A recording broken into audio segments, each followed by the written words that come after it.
I hate soccer. Yeah. Nice. You have every single tool that you need to become a rapper. You know that, right? You know that, right? You have everything you need. Sure. I mean, okay. Can you hear yourself? Yes. Yeah, I can hear you. I mean, you get used to it. Yeah. Left, right. Okay. This is crazy. Yeah. Thanks for doing this, dude. Yeah, I did AJ last week. I've done all of you guys. I've done Kyle. I've done Daniel. No, there's one missing. I've done Griff. I haven't done Ben. I know. I haven't done Ben. I need to do Ben. Yeah. And I'll get him in eventually, but Yeah. how's moving? That's That's what you're cool. doing, right? Yeah, I mean, it's fun. The guys are idiots, but it's fun. It's Yeah. fun. Yeah. It's just moving stuff. Today was like a easy. We moved. We were at the Bill Stadium and we were moving their like equipment and stuff. What? I know. Yeah. That's pretty sweet. How'd you Yeah. guys get that job? No, we're like the official mover of the Buffalo Bills. What's the company? Corrigans. Really? Yeah. So is it like a massive like company and whatnot? I mean, it's like a family-owned business, Yeah. but I mean, yeah, there's like a Rochester location. Are you like working out on top of that, or is that your workout? No, I go to the gym like outside of that. Because that's what all the guys are saying. Is like, yeah, Colin's just a bodybuilder now. I wouldn't say body. I say I like going to the gym. I would definitely wouldn't say bodybuilder though. I don't know. Like what kind of like lifts and stuff? Are you like really into it? We're like Tuesdays arms and back, like Wednesday bis and tris. Kinda, yeah. I guess No days are leg days. It's hard hitting legs though when you've got When you play games. soccer. Yeah, like this week I had a game Tuesday, Thursday, and I have one on Sunday. Is this BDSL or what is this? BDSL. Yeah. Why do you have 3 games in 1 week? That Bercia Bees. Yeah. Ah. We take it seriously there. Wait, didn't you just play? Who did you just play? Didn't you just play like Andrew Crawford's team? Andrew Crawford. Aren't you playing with Steiny and AJ? Or maybe not AJ. Yes, AJ, yeah. Yeah, I think you just played like a really good team. I forget what they were called. Do you know Gianni Pizzino? Is it related to Matty Pizzino? No clue. He was at one of our pickups. Gianni, tall, curly hair. Oh yeah. I know he's on the team. Dom Massara's on the team. Mm-hmm. We just played them last night. Got it. Yeah. What else are you doing this summer? Like in terms of soccer?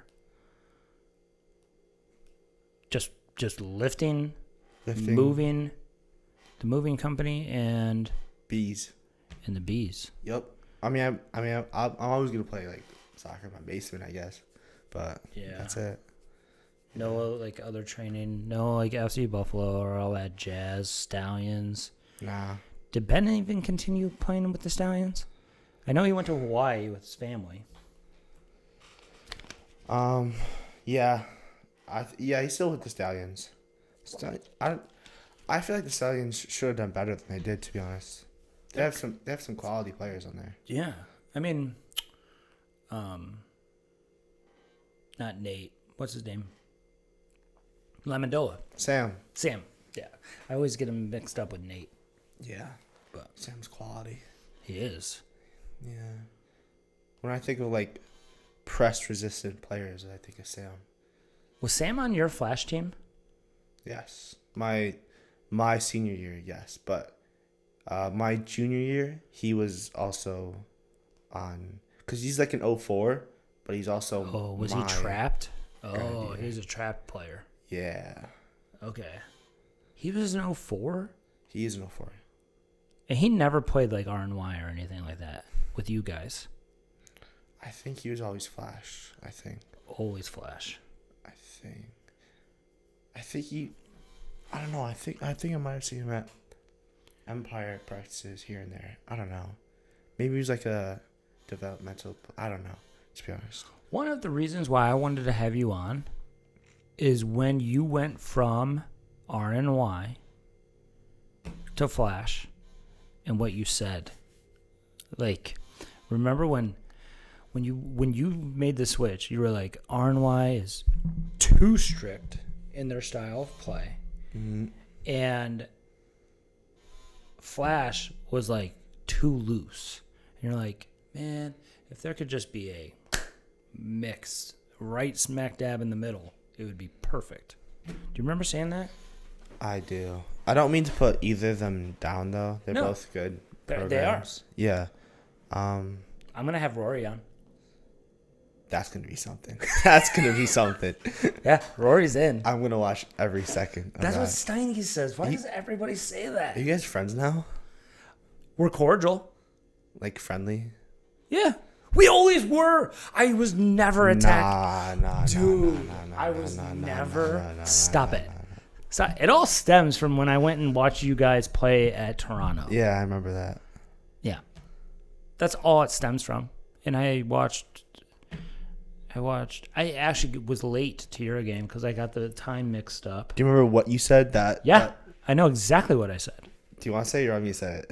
It was about the locate stuff. I don't care. I'll say it to Rory's face. Right? And I ended up doing that because, remember, do you remember what happened? So there was like a set piece, or the ball was just wide. No, it was a counter. Wide? It was a counter attack. The outside back, the left back, was not tracking his player at all. And ball gets switched, and it was basically a tap-in goal off of a counter attack, right? Mm-hmm. And the left back, who failed to track, the goalkeeper yells at him. He's like, "That's your guy, blah, blah, blah." And the left back goes, "Nobody told me to locate." And then I'm like, okay, this is soccer. Usually when you see a guy run by you, you try to track them. But locate is so broad. How is it different than saying mark up? Because mark up. If you say mark up, that's also very, very broad.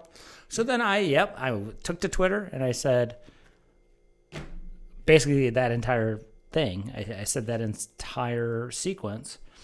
And then Rory contacted me through Kyle Pollard's DMs. I remember that. Yeah. And yeah. So yeah, he's going to come on. Did he like agree to come on? Mm-hmm. So you, like this is like a this is happening. This is a here we go, like Fabrizio Romano. This is a here we go. What? Fabrizio Romano. Here we go. What does that mean? What? Teach me. Like you don't know who Fabrizio Romano is? Probably not. You don't know who that is? No. You don't know like the term like here we go? I know here we go. Okay, who do you think came up with that? Do you think it just like spawned in out of nowhere? No, I think of Dak Prescott saying, "Here we go." Who is it? So he's like this journalist that covers every like transfer saga. So like, oh God. No, what do you See, mean? Oh, you God? are so into pro club soccer. Yeah. Hence the jersey. Right? Gotta represent. I'm not. Why? I'm kind of turned off by. I'm literally turned off by club soccer, club pro soccer. I am. Why? Did you see the whole thing at the Club World Cup final? With That whole tournament was nonsense. With Chelsea and PSG and Luis Enrique going after a player. It's like, dude, this is like a scrimmage tournament. What are we doing? How about Donald Trump on the trophy stand? Oh my with God! Chelsea? And then Trump is just all over the thing, and he doesn't know the culture. And then, he doesn't realize that the players actually get the trophy, unlike any other sporting event. The players get the trophy, and then they want to jump around. And then he's just like... Oh, my God. Like, that was, like... yeah, he hasn't a clue. He's so out of place there. Like, that image looks photoshopped. It's so funny. Let's be honest. Any American politician around a soccer game feels so weird. Feels so out of place. Any American at a soccer game... Yeah, on the one hand, like I feel like he did kind of like ruin it because like he's not supposed to be there. He's not part of the team. Why is he like celebrating there? Right. It's not like yeah. But on the other hand, and then the guy from FIFA funny, came and got him. Yeah, but here's the thing though. Next year, the World Cup is in America. Oh yeah, it's going to be the Trump show. I really hope he doesn't do that again. It's going to be the Trump show. I really hope. He's going to go to all the USA games. I won't go to a USA game. I would rather go to anywhere. I would actually just go to knockout stages. I was supposed to go to Russia in 2018. And I had some sick tickets. But you didn't go. I know. Why? Because my friend that was going, her like grandma was so worried about just Putin and all that, and they thought that like there's gonna be like Americans were gonna be, I don't know, Americans were going to be, what's the word? Targeted, and so Oppressed. Yeah, so I went to Hawaii instead, and it all worked out. But if you had $10,000 just chilling, would you spend all of that on a World Cup final, or would you go to as many games as possible?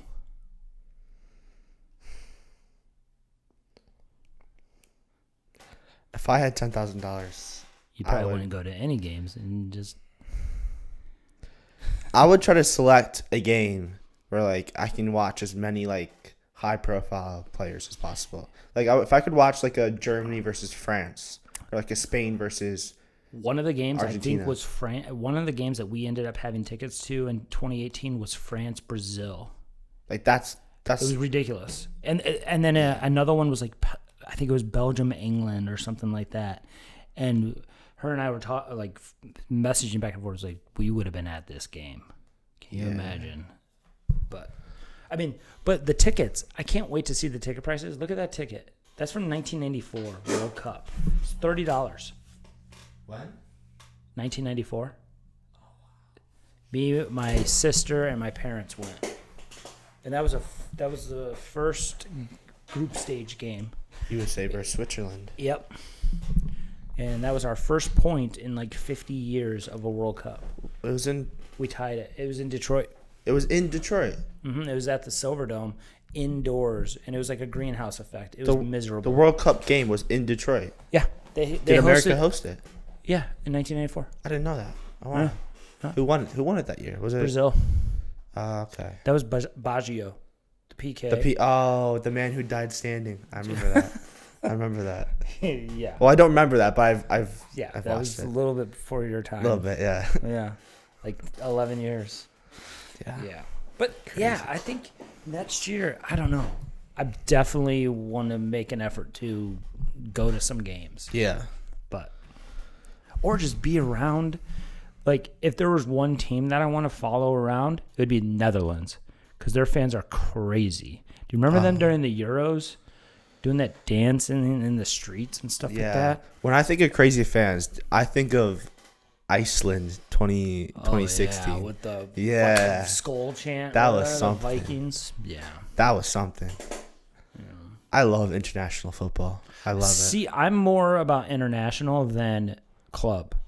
Like I'm more into the Euros, the women's Euros, than I ever was into the club World Cup.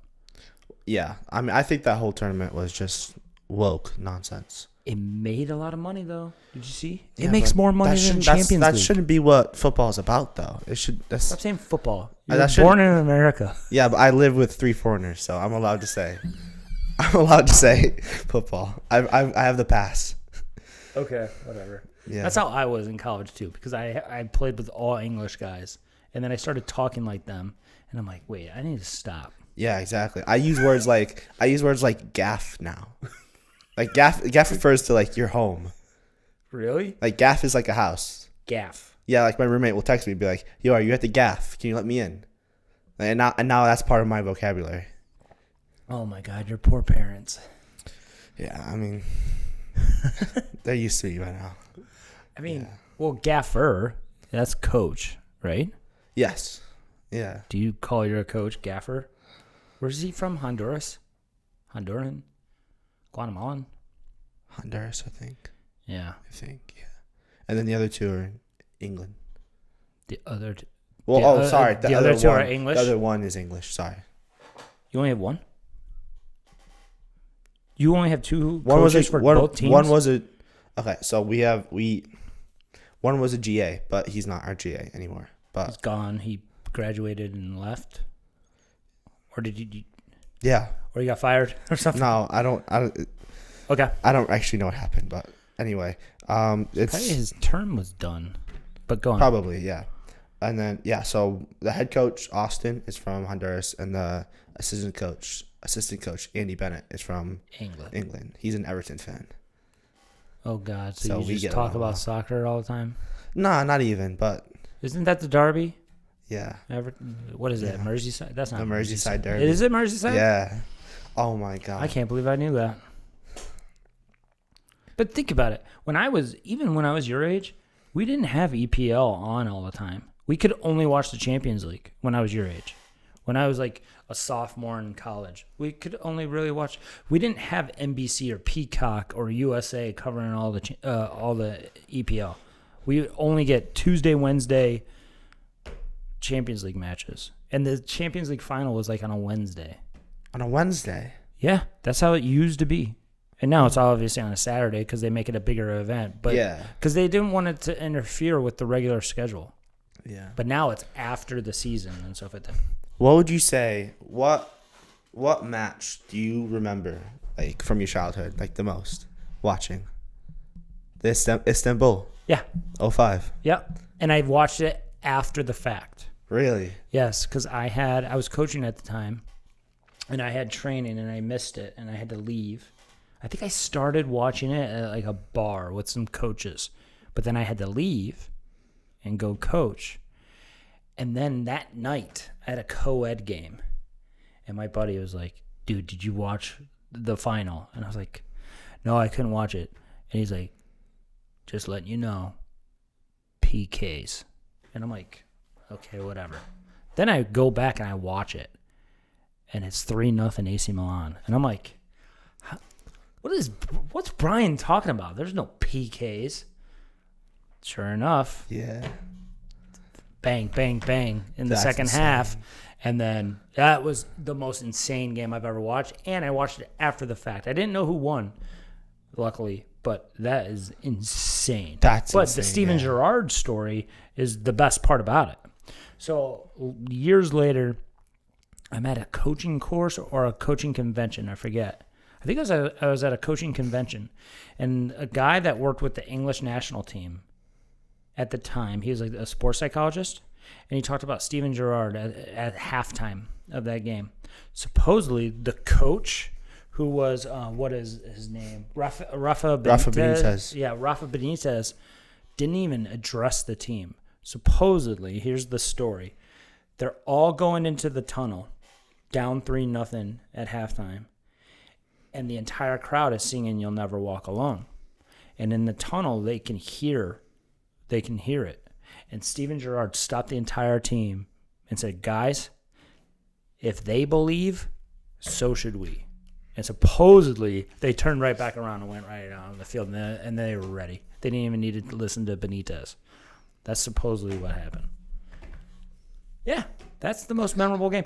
Now, international was probably the Colombia. It was in 1994, Colombia versus USA, when they beat. Colombia was like number 2 in the world. Really?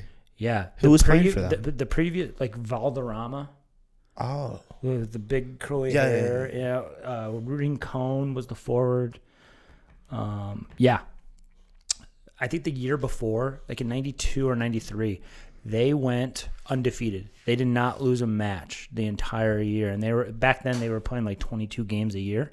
So they had like a 22 game unbeaten streak. And I think in 1992 they were the number 1 team in the world. And then we beat them. We beat them in 94. Really? 2-1. We were up 2-0. One was an own goal, and then one was a Ernie Stewart. Ernie Stewart. Ernie Stewart, man. What a guy. And Tab Ramos. That was our golden generation. That's our best team. In my opinion, 94 and 2002. 1994. Okay, say what you will. Alexi Lawless, Balboa in the back line, and a couple different guys out wide. But then you had Thomas Dooley in the middle. You had Ernie Stewart in the middle. You had Tab Ramos. And then you had Eric Winalda up top, John Harkes. Like, that team would smash, even if Pulisic and McKinney and all those guys, that 94 team would smash this team. I have no doubt about it. I know a lot of guys who think that Christian Pulisic is the best American player. Ever? Ever. Cool. Do you not think that? Hey guys, thanks for watching this episode of the I Hate Soccer podcast. If you feel stuck in your recruiting process, we created a guide that includes feedback from 15 college coaches and 10 current college soccer players. Inside this guide, you'll find out what really works in recruiting, from showcases, ID camps, highlight reels, and more. Check it out at playmakertraining.com/recruited. Think of what he's done. Like, he's won a Champions League. Yeah, he was on the roster. What do you mean he's on the roster? He got like a goal. I think he got an assist against Real Madrid. Why isn't he still there? I don't know. He's doing pretty well at AC Milan, to be fair. Yeah, nobody really cares about Italian football anymore. Wow. I just said football. Wow. You see how easy it is to for it to rub off. You see how easy it is. I hate you. Son. Okay, nobody cares about Italian. Who was it? I just read this thing. Oh my God. I just read this thing that I thought was brilliant. It was about a player's development. And he started out in England, and they said, oh, you're not a good enough defender. So then he went to Italy. And he did it on purpose. He asked for a transfer to Italy. And then he played at Italy. And then the Italians were like, well, you don't take on players enough. So then he asked for a transfer to France. And he started playing at France because they're way more individualistic and take on artists and stuff like that. So was Spain. And then it was something about passing and keeping possession. And after you win it, and then he's like, okay, I want to be transferred to Spain. And by the time he was at 22 or 23, he played in England, Italy, Spain, and France. And it was he was a well-rounded player. And it's when you think about it, that is so true.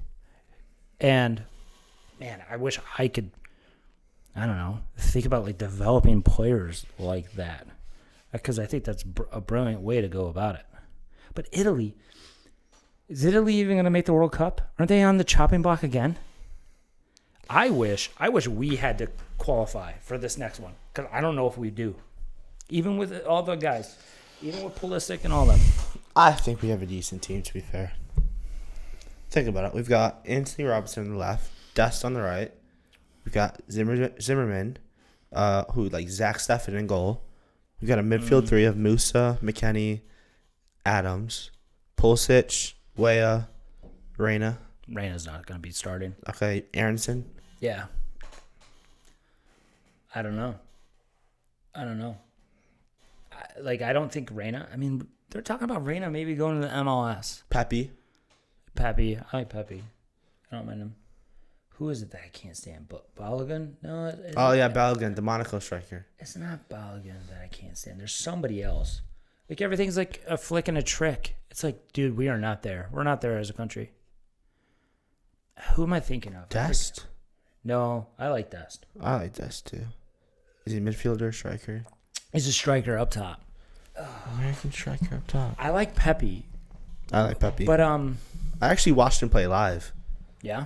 Yeah, it was a few years ago when I went to Texas for it was with Empire RNY or whatever. RNY, yeah. We were in Texas for a showcase, and I watched FC Dallas versus someone, and Pepe was on FC Dallas at the time.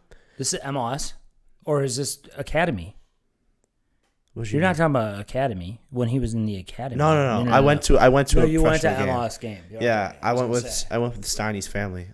Well, okay. I went with Steiny and his mom. Yeah. And we went to the Dallas game, and I watched him. I scored. Yeah. He ran over to the corner. That was it. I've never been to an MLS game. I've seen games in MLS stadiums, like USA and Mexico, World Cup qualifier. Yeah. I'm sorry. I don't know if we would qualify if we had to. I don't know either, to be honest. Do you remember that one year when we got knocked out by Trinidad and Tobago? No, we didn't even qualify because of them. We just lost in the what was it, Nations Cup or whatever, to Gold Panama, Cup. Right? Yeah, but no, not Gold Cup. Before, it was the Nations Tournament or whatever. It was oh my gosh, and we had our guys. No, that was one. This. No, that was the Gold Cup that we just lost to Mexico in the final.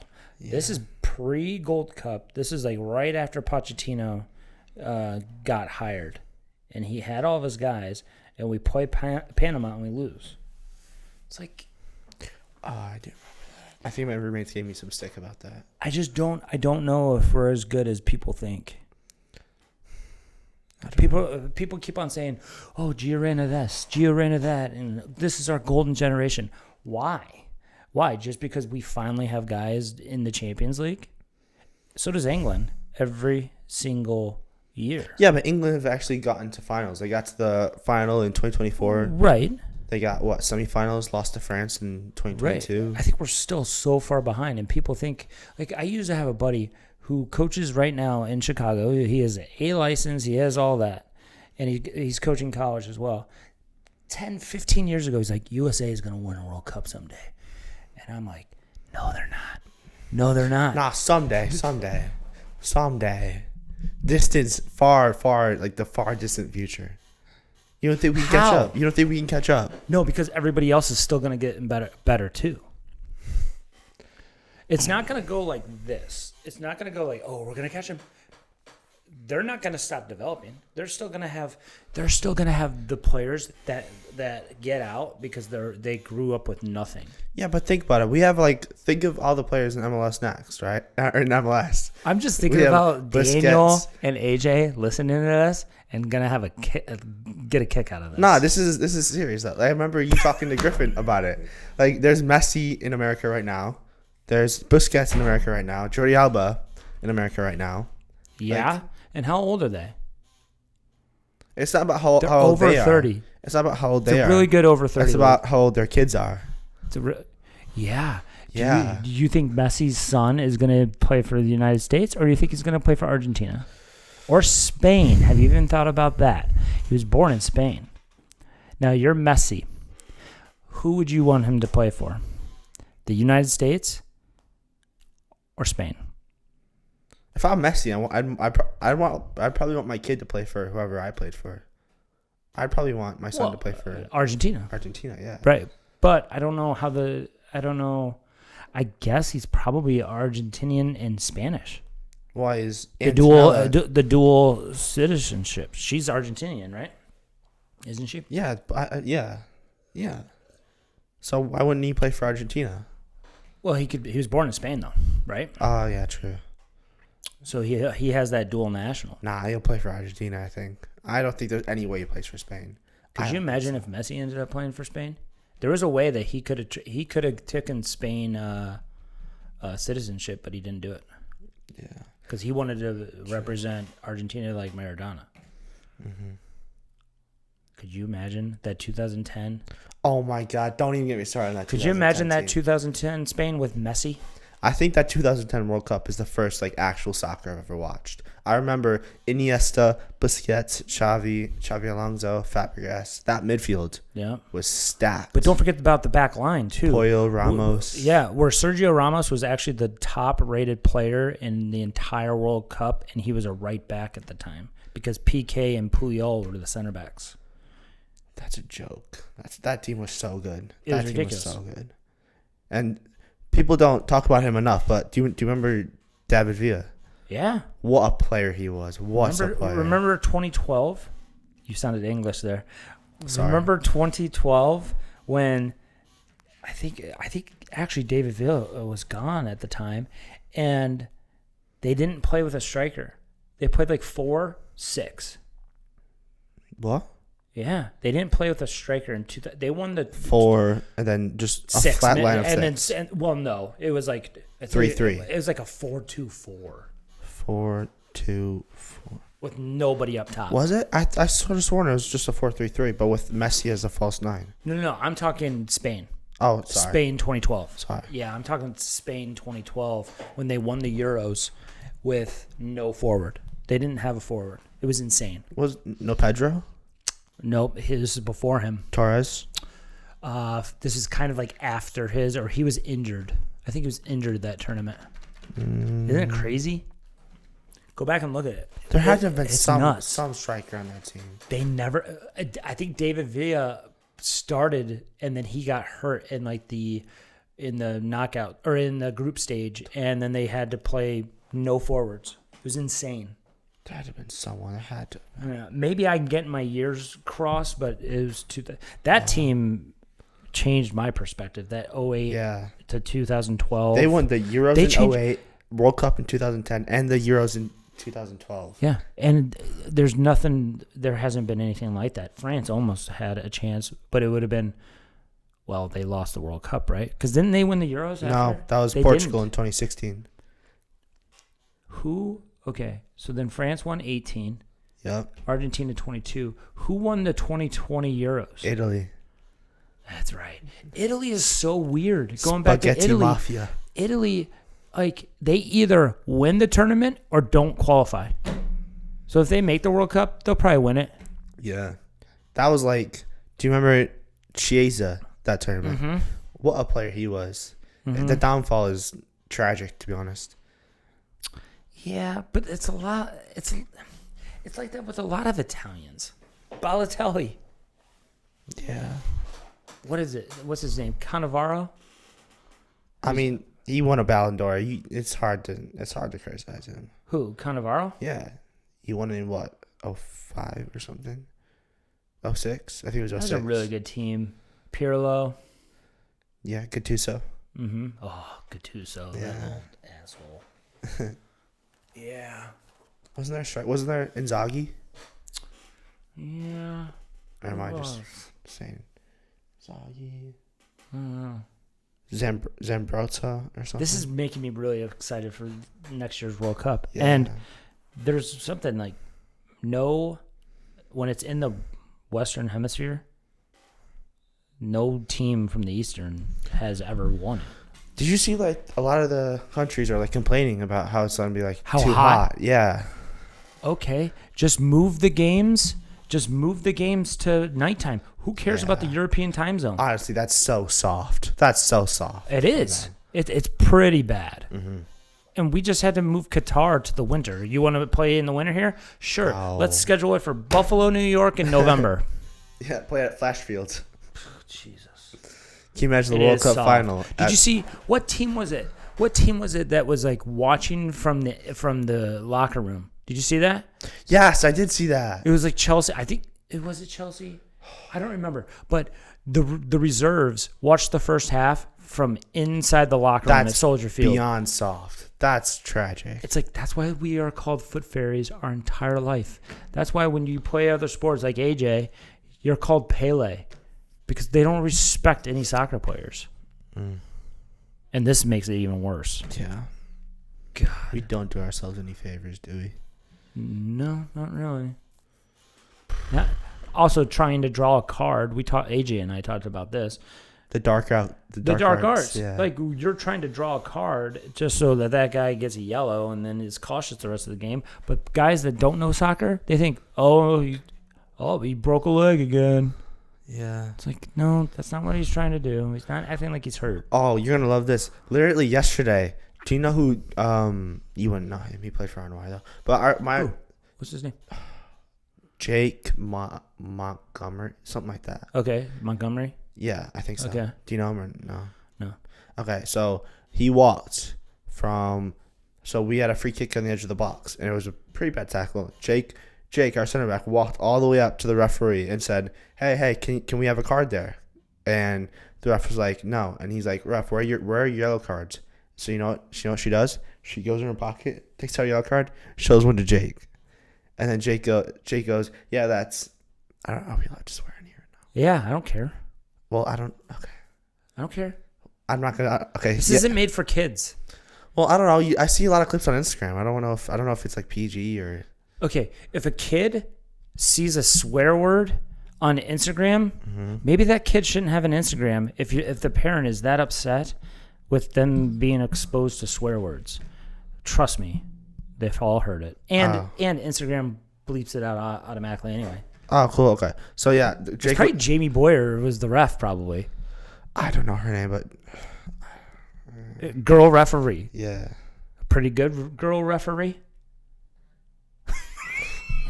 I hope it's Jamie. Go ahead. But yeah, and he's like, that's fucking great. Thanks for the yellow card. And she goes, and you know what she does? She goes back in her pocket. Shut up. Gives him a red. And this is like in the 15th minute. So she's God. absolutely clip this screwed up us. and send it to Jamie. She's absolutely screwed us for the rest of the game. She's just ruined the game just like that for us. And I guarantee you, it's Jamie. We were talking. Sounds like something. We were talking to her after the game, and she goes abusive language towards the referee, which is red card. Yeah, you shouldn't do that. You wouldn't go to a male referee and say that. No male referee is giving me a red card for that. No, I don't believe it. You would go to a male referee and say that's an effing card, or what did he say? No, he got the yellow card, and he's like, yeah, that's effing great. That's effing great. Yeah. And then if you said that to a referee, almost every single referee would throw a red there. I don't know. I don't think male referees would give the first yellow. Yeah. Unless it's like constant. Is BDSL like so crazy that every time there's a controversial foul that everybody attacks the referee? To be fair, the refs do get a lot of stick in BDSL, yeah. Yeah, because the guys act like it's the World Cup. Yeah, it's fun. Yeah. Well, here's the starting 11 for whatever. Oh my God.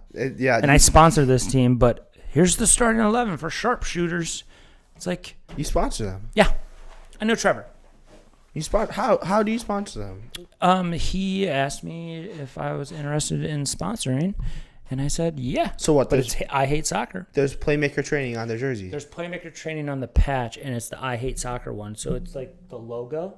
It's like the PlayMaker logo, and then it says I Hate Soccer over the cross, like my Instagram does. Yeah. Mm-hmm. That's cool. It's on their sleeve. Oh, wow. Yeah. So. Wow. But yeah. But it is funny how seriously like the BDSL teams like run their operation. And they're like, oh, he's in the is this the transfer window? And it's like, okay. Oh my! And Twitter. Twitter. That's what I'm talking about. The Twitter is so hilarious. Funny. And then I rip on it, and I never played in it, so probably and people rightly so, like iTor would rightly say, well, you've never even played a BDSL game. I go, nope, I haven't, because I came here when I was 30 and I was retired. I've run into some of my old coaches at BDSL. I played against. I don't know if you know him. His name is like Reagan. Moore or Moore. Steele? I think so. Yeah. Yeah, Reagan Steele. Played against him the other day. He's a legit player. He used to play FC Buffalo and stuff. Yeah, I'm sure he was great. Yeah, but I coached with him at Flash. I'm sure he was great. Yeah, but he played at Canisius. Did he? Yep. Yeah, and I ran into Matt Waddington. He scored one of the best goals ever in the FC Buffalo history. Reagan did. Go on, tell me about it. It was like probably a 30-yard screamer. It was just a loose ball, and he was playing like the 6 at the time, maybe even playing center back at the time. He's playing 6, and he just comes in and just smashes it, and it is on a rope, upper 90. And like were you at the game? No, I was not. I saw it on video, and it was seriously one of the best. I don't think I was there. No, I remember that. The best goal that I've ever seen live was a bicycle kick on top of the 18. From Michigan Bucks. His name was Kenny Yazigwe. Michigan Bucks was in the USL way back in the day, and they're not anymore. That's the best goal I've ever seen in person, live. But yeah. Oh, Matt Waddington too? Yeah, and there's one more. Is he playing in the Open, or is he playing like over 30, over 40? Jason, I'm the worst player. I'm the worst guy to ask about this. I have no idea. Oh, okay. I have no idea. But I also saw, do you remember Coach Corey DeVille? Yep. I ever actually like met him, but I know him, and yeah. Because he used to coach you guys at Empire. Right? Yes. Before you guys went to RNY? Yeah. Or New York, or Rochester? Do you know when that was? Those were the Paul Emmy days. The Paul Emmy days. I was just gonna say. Good old Paul Emmy. The Vince DeBello days. Oh, Vince. Yup. Well, Vince. I was already done training Vince by that time. Mm-hmm. I only trained Vince when he was at GPS. Yeah, you guys were real good mates, weren't you? They didn't like me too much. Yeah. Yeah, and then it would be like you, Alex Lasky, Caleb. Remember Caleb? Do I remember Caleb? Oh yeah, he went to Akron. My bad. Yeah, you missed a good Akron camp, dude. Man, I'm sure. It would have been so good to have you there because you went to Akron and you like live around there and stuff. Yeah. It's the most fun camp. It's so much fun. I love everybody in Akron because I'm pretty close with like their entire everybody that runs that organization because they run a lot of space from us, and I've trained one of their girls teams for 4 years now. Really? Yeah, so like we're really close with all the girls and stuff, Carissa and I, and it's just great. And the facilities are great because we get like our own little kitchen and the pavilion, and it's awesome. The Akron facilities? Yeah. You like them? Yeah. The fields. Bumpy grass fields? The fields could be better, but I mean, it's every grass field could be better. Yeah. But I don't want to be on turf. I don't want to be in hot turf, especially on Tuesday and Wednesday. Did you work Tuesday and Wednesday this week? Yes, I did. It was brutal. It was. But I'd rather play on turf than Akron grass, to be honest. Well, yeah. But, I mean, it is. It is what it is. It's just... Especially, I got white boots. I just ordered some new white boots, so I did too. Did you? Yeah, just turfs. Yeah, People wearing here. What does Jason Collinsworth need like actual cleats for? Yeah, not cleats, just turfs. Just Yeah. white Puma Kings. Puma. I've been wearing Pumas lately. Puma. Mm-hmm. That's what I wore in high school. I used to wear Adidas Copas, for cleats, and then my daily wear was Pumas. Really? Yep. Before they were cool. I was Adidas. I was that kid who showed up to school in those black Adidas track pants. Oh my god! I just had this conversation. The messy jersey. No, I was never a jersey wearer, but I always wanted to look like the three stripes, up and down the arm, up and down the leg. Yeah, that was drip. You won't catch me dead wearing something like that now. I don't want to look like a soccer coach wearing the soccer pajamas. You know who always... I want to go to a random field and go and watch a game and people not think that I'm a coach. My favorite is when the dads wear like stuff to make them look like the coach. That's my favorite. Oh, God. I'm going to piss off a lot of people with that one. The game is so gone. The game is so gone. Did you see that quote? Or did you see that video? Oh my! I love all those quotes. Where everybody's like, "The game is gone." Where is the game? Where is the game? It's gone. It's gone. The game is gone. We've lost the game. Where is it? Right. All of those quotes are the best. Have you seen that Gary Neville one? This was the banker. Gary Neville is my favorite pundit to listen to. I know. He's him great. And Jamie Carragher. Jamie Carragher. Yeah. God, listening to those two. I love those two. They're good. Yeah. Have you ever watched their podcast, the one that they do on the walk? Yeah.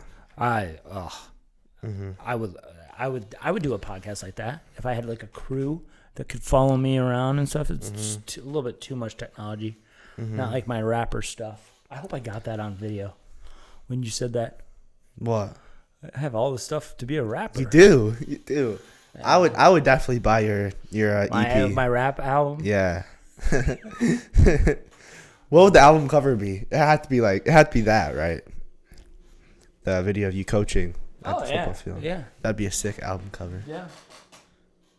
One of my best friends took that picture. I was coaching high school in Michigan, and they surprised me. And then all of a sudden, they were like behind me, because at this school, there's not supposed to be anybody in that area. And they're all supposed to be on the other stands.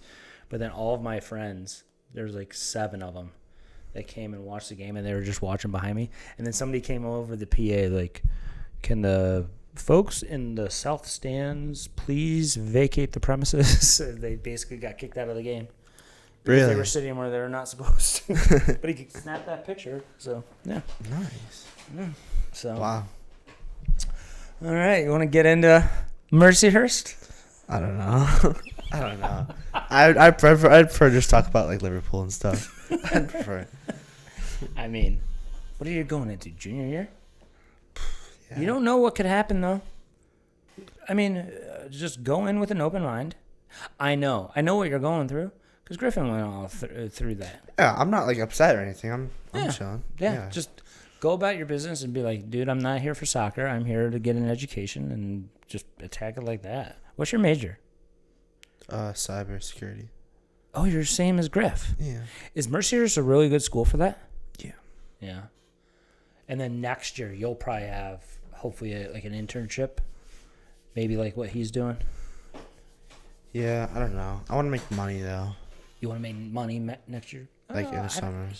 Yeah, I don't know if his is paid or not. No, it is. I think it is, but I don't know. I feel I like how much I'm making right now for my summer job. Yeah. Yeah. Like last summer I had an internship for I was in like an IT department. Mm-hmm. And that was all right. It was just kind of boring, but because like I didn't do much, but yeah. What did you do? I had an internship for an IT department. What did you do? Exactly what it sounds like. Just sit on a computer, and then like what kind of projects could you actually work on? Or did you just have to assist everybody that was working on projects? Basically that, yeah. Yeah. I set up a few computers. Hey, can you do this? Set up a few computers. Yeah. And you don't want to do that? Nah, I hopefully my job is a bit more like engaging, like not like I don't want my job to be like meeting the needs of like someone else in the company, I would just like to like. Well, you might have to for like the first year. No, I'm okay with that, but like right. Long term, like I don't want to just assist people in my company for like troubleshooting for like the rest of my life, Yeah. What made you want to do cybersecurity? Honestly, Jason, I have no idea. I went. No, here's the thing though. I got so the coach before Austin was Ryan Osborne. Okay. And he gave me an offer out of the blue. Like I hadn't spoke to anyone from Mercyhurst for a solid 2 years. But all of a sudden, my coach from Flash, Johnny Black, apparently said some good things about me to him. Mm-hmm. And then I actually went to their ID camp like 2 years before that. Okay. So I was already like kind of high on their list or whatever. Yeah. And then all of a sudden, out of nowhere, they offered me to like get a tour and like to watch a game. And I'm like, okay. And then that night, they gave me like an offer. And I was like, it's cool. So I just picked cybersecurity and just accepted the offer. So where is that coach now? Do you even know? I think he's in Wisconsin or like assisting somewhere else now. He got like a higher up. Well, I don't want to say higher up job. He got just like maybe a better program or a bigger program. Because were they D2? Were they moving to D1 yet? No, they were D2. They were D2. Yeah. I remember because I think, was it you or was it Griffin that texted me? He was like, dude, we just moved up to D1. I think it was me. It might have been Griffin too. I think it was you. I think it was too, yeah. I think it was you. And then I texted Griffin and be like, dude, is this true? And then I told Rosie Bandura, who's on the girl side. So crazy scenes. I mean, and then you guys win the conference. Yeah. But you can't make the tournament. I think they're trying to like change it, like work around it somehow, but I guess originally it was you can't play in the tournament for like the first 5 years you're in it. Right. So what the coach's selling point was, you can be part of like the foundation, which is all fun and games until like your season's over and like you guys have worked so hard. And you guys were so good, and then Griffin said that they might change it. But you guys need to win. Supposedly, you have to win the regular season and the tournament to get in. But how do we win the tournament if we're not in the tournament? I know. I think you guys are allowed to this year. I think you guys are allowed to go into your conference tournament this year. I don't know. But then if But I think if you guys were to win the tournament this year coming up, I don't think you get into the NCAA yet. It's dumb. If you're that good, I don't know. See, Griffin's like actually going back for preseason. I heard. That's awesome. I'm so happy for him. See, like last year, he wasn't in this position. So in a year from now, it could be you. I don't know, but we'll see. Yeah. I'm just happy they're finally like recognizing Griffin for the player he is. Yeah, and everything that he's done, and like he's kind of been like he's, I don't want to say good like soldier or anything like that, but like he's been team first. Yeah. For the most part, I feel. Yeah, if I could give, here's the thing though, I love playing with Griffin, but I just feel like sometimes I feel like he like almost like gets angry on the field, and it almost looks like he doesn't even enjoy soccer sometimes. I would just like, I don't know. Have you ever watched him play? In here? No, like in an actual game. Just on video. Yeah, he loves. I don't know. He gets very into it, and it's I watch him. I see him out there. I'm playing with him, and it's almost like next to him. Exactly, and it's almost like I just wish he like. I don't know how to even word it, but I don't know. It almost just looks like he doesn't enjoy it sometimes. But do you still enjoy it? Yeah. Do you enjoy that grind, knowing that you're still going to be on the second team?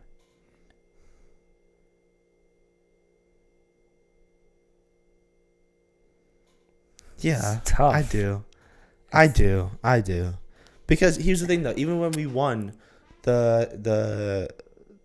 when we won the second team conference last year, I didn't care that it wasn't like the NEC or whatever, because I had Griffin right next to me. I had Blaze right next to me. I had all my friends from college like right next to me, and it was cool. It was just me and my friends just going out there. How many games do you get with the second team? So we're in a league of 4 teams. Okay. And you played each other twice? Each team twice. Home and away. Plus, we played like Barons once in a friendly. We played JCC in a friendly. So we got a decent amount of games. What about Buff State? I just found out that they have a second team. They have a second? I didn't know that. Yeah, I just found that out a month ago when I had their assistant coach on. I actually did not know that. Yeah. I don't think Rochester does. I just talked to Daniel about this. I forgot what he said. We have a bunch of players from Buff State on the Bees. Yeah. Mm-hmm. And I've talked about it multiple times. Do you remember? They're so good. Steven's done it. Yeah. Yep. Steven comes in here. So who? Ane. I never knew him. Yes, you did. Ane? Ane? You know him. You don't know him. He's been in here quite a bit. Yeah, in the mornings, right? I don't know. Yeah, so okay. So I split the space with Johan, and Johan is a volunteer assistant at Buff State. Oh, okay. I didn't know that. So I'll come in here to do a podcast or to get ready for my training or something, and then all the Buff State guys are in here, or a lot of the Buff State guys are in here. A couple of them, one of the goalkeepers that just graduated, and then what's his name? Abdi would be in here. Ane? What? Who's Abdi? Abdi Slim. I don't know. Oh, I do know. Oh, my bad. Right? And then, who else? Is he a coach now? He's not still playing. No. I don't know what. There's no way he's still playing. No. Didn't he get drafted or something? Yeah, and then he was back for a little bit, I think. I don't know. Yeah, and then he was back for a little bit. I never really knew him, to be honest. And then Steven is in here all the time. I see him. Did he say hi to you? Yeah. Okay, good. I just call him PH. I've always called him PH. Why? His entire life. Why? Because he's got a PH in his name. Not a B. Steven. It's really Stefan. It's not Steven. Yeah. I know. It's Steven, but, I always just call him PH. But, yeah. So, I mean, when they recruited you, did you know about the second team and everything? Yeah. And you knew that was a possibility? And that didn't sway your decision? No, not really. I was okay with being on the second team my first year or two, but in my mind, I thought like I'm just gonna work my ass off to get on the first team. Mm-hmm. Yeah, and then I got into lifting, and then my priorities changed. I know it sounds weird, but like, I know it sounds like bizarre, but it's just what happened. I don't know. I just started to like really like lifting, and I started to drift like away from soccer towards lifting. And when did this happen? Last summer. No, summer of senior year of high school. Really? Yeah. I never even noticed.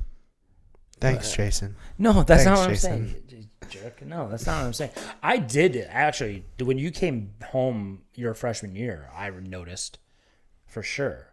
But I didn't notice that. Like, I didn't know that like the slippage of soccer. No, I mean the passion for soccer will always be there. Like I'll always play soccer of some sort. Right. But I'll just move towards lifting a bit more. You know. Do you think that's gonna help you this year? No, I move like a bus now. I'm very slow. I'm very slow. I'm very slow. I'm very slow now. I'm like 190 right now. Like I'm heavy. Yeah, but it's not like. I'm heavy. Yeah, but it's not like what's Griffin? Griffin's like 185. Yeah. He's like. And he's a little bit shorter than you, maybe. Yeah.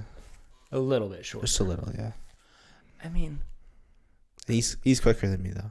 how big are the guys on the first team? Are they all internationals? They're all internationals, right? Pretty much, yeah. Isn't like 19 of them are internationals or something like that? Yeah.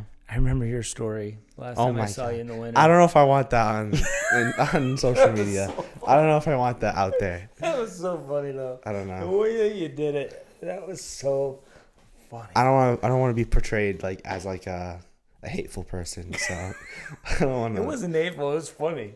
It was hilarious, and I told Griffin that, and yeah, Griffin got a kick out of that. I mean, yeah, but everybody's from. It's not even a different. It's not like they're all from Europe. They're from all over the world. Do you have any like Japanese players or Chinese players? You don't, do you? No, we had one from Malaysia. Really? Yeah, honestly. Smaller? Is he smaller and like really super technical? I'd say he was like maybe a little like maybe like an inch shorter than Griffin or Griffin's height. Okay. He was a 6. Yeah. And he was a joke. Like he was press resistant. Like you couldn't press him. He was so good. Just like you just couldn't get the ball off him. He'd always find an escape route. Yeah, like him, and I don't know if you're aware of like do you know who Dylan Sumner is? Mm-mm. Okay, no, but do you know of him? Yeah, vaguely. Like those are two players where I like their ability to get like on the half turn and go forward. I like when I think of like turning, like receiving the ball and like getting on the half turn, like those two are the ones I think like it's a joke. Right. It's a joke. Like they have this move where they like the ball comes to them, and they like body feint towards it and then open up with their hips, and it's so effective. And the defender just falls for every single time. They've made me look like an idiot a few times, to be fair. Really? Yeah. Huh. Mm-hmm. Do you get to train with the first team a lot? In the spring, I did a few times. Yeah. In my freshman year, I trained with the first team a lot. Yeah, I trained with the first team. My entire spring, my freshman year. Yeah. Yeah, and then you thought that you were gonna get a call, right? You were this past year. You thought you were gonna go early. Remember? This time last summer. Yeah, that was heartbreaking, to be honest. When I didn't get the call back, but like when I brought it up in the office, because I've never wanted to be the player to like. You were never vocal, yeah. I've never asked for minutes, but like it was eating away at me. I needed to know why they didn't bring me back, and I asked them, and they were like, "Well, we had this one center back on the first team, and he didn't play at all, and we didn't want that for you, so we just put you on the second team. Which, when they say it like that, like, I kind of do understand, because they didn't want me to sit the bench the whole year, like he did, like that one. Right, but why don't they treat it like more like a tryout? Not necessarily a tryout, but like a trial where, hey, okay, we're going to take 28 because that's the roster rule or whatever, but we're going to invite 30, 34, 35, and let them fight it out. Rather than, okay, here's our 28, and we already know it. There's not movement during the season, right? Between the first team and the second team? Unless there's maybe an injury or something? Not really. There's not really that much. There was more movement when we were D2 my freshman year. Okay. But this past year, the teams were like more fixed, like less movement up and down. The D1 change happened after your freshman year? So it got announced the spring of my freshman year, and then in the fall we actually played D1. Yeah. We actually were D1. Yeah. Yeah. And will be your second year. Are all the other second teams D1 schools too? Or they're not. Second teams? What do you mean? Your league, your 4 teams. Oh. Those 8 games. We played Probably Gannon. varies. Gannon, I guess, are still a D2. Yep. Do you know who Point Park is? Mm-mm. Do you know who is it? Who else do we play? I just remember Point Park. I'm drawing a blank. What was their name? It's like that one blonde kid in midfield. I don't remember, but I don't know. You remember teams by 1 player? We beat them in a penalty shootout, but I totally forgot who they were. Anyways, I don't think any of the second teams are like D1 programs. I don't think. Right. Maybe you're one of the only D1 programs that have 2 teams. Yeah, because the whole roster thing. You can only have. Right. So Yeah. how does that figure? So how does that work? I have no idea, Jason. Maybe you guys don't fall under that because you're still in that probationary for first 5 years, and maybe you guys don't have to abide by the 28. Maybe. I know there's a lot of fear in the second team that we were going to get cut or something. Right. Yeah. But nothing. You haven't heard anything. I mean, we're going back August 15th, the second team. Yeah. Okay. So, I guess I still have. So you guys are basically like on a D3 schedule, because that's when Daniel goes back, I think. I don't know, to be honest. Mid-August or whatever. Yeah. Yeah. It's fun. I guess Griffin thinks that we could compete with a lot of D2 teams. Our second team. Yeah. I don't know. I agree with that. I don't know. I don't know. I thought we had a very good second team. To be like this past fall, our second team was like the best it's ever been, because we had a striker from NDC, a really tall striker. Mm-hmm. We had 2 very athletic wingers, a somewhat balanced midfield, and we had me, some Icelandic guy at center back, and you had Griffin too. Griffin. What was Griffin playing? Griffin was mainly right back.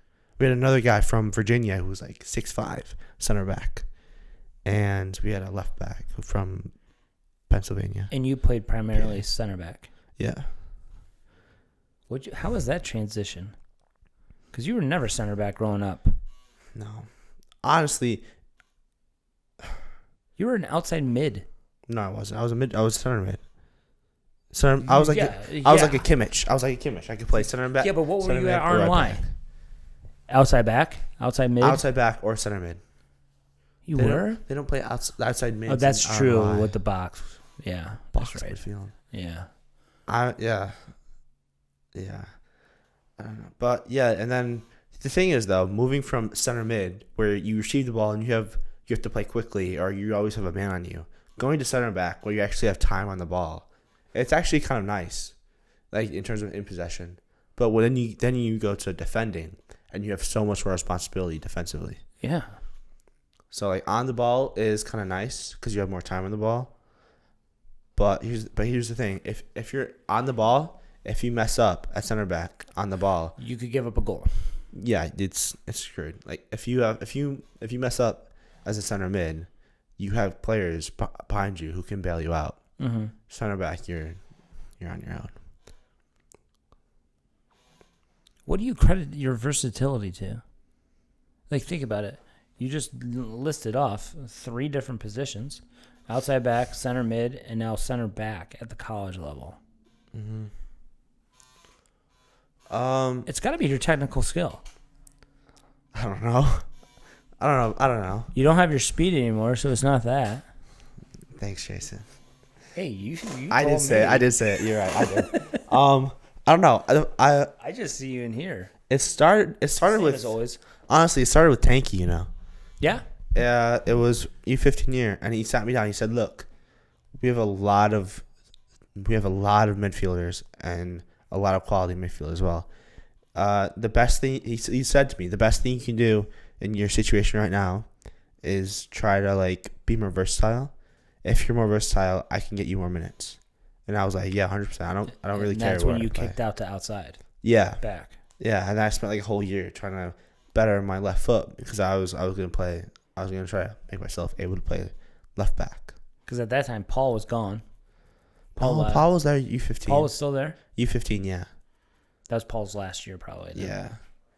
And then he just didn't enjoy it anymore. Yeah. Man. That's a streets will never forget player. Like the streets won't forget Paul Emmy. Never. Man. Do you remember Will Berry? Oh yeah. I know Will. He's sound. He was a nice guy. He's in the army now or something. Yeah, wasn't he Merchant Marines? I don't know, to be honest, but I just remember he was an Arsenal fan. And You base everything off of like who they support. it's first question I ask someone when I meet them. Yeah. See, I don't have that, right? That's why I'm just an international. I only focus on international soccer. Football. Yeah, I only focus on that. Or I shouldn't say I only focus on that. I only get into it. Like, I can't wake up every Saturday morning and I'm like, ooh, Liverpool and Brighton. Woo. But you can do that for football, though. Yes. Why? Why? Because I started when I was watching American football when I was 5 years old. When did you start watching European football?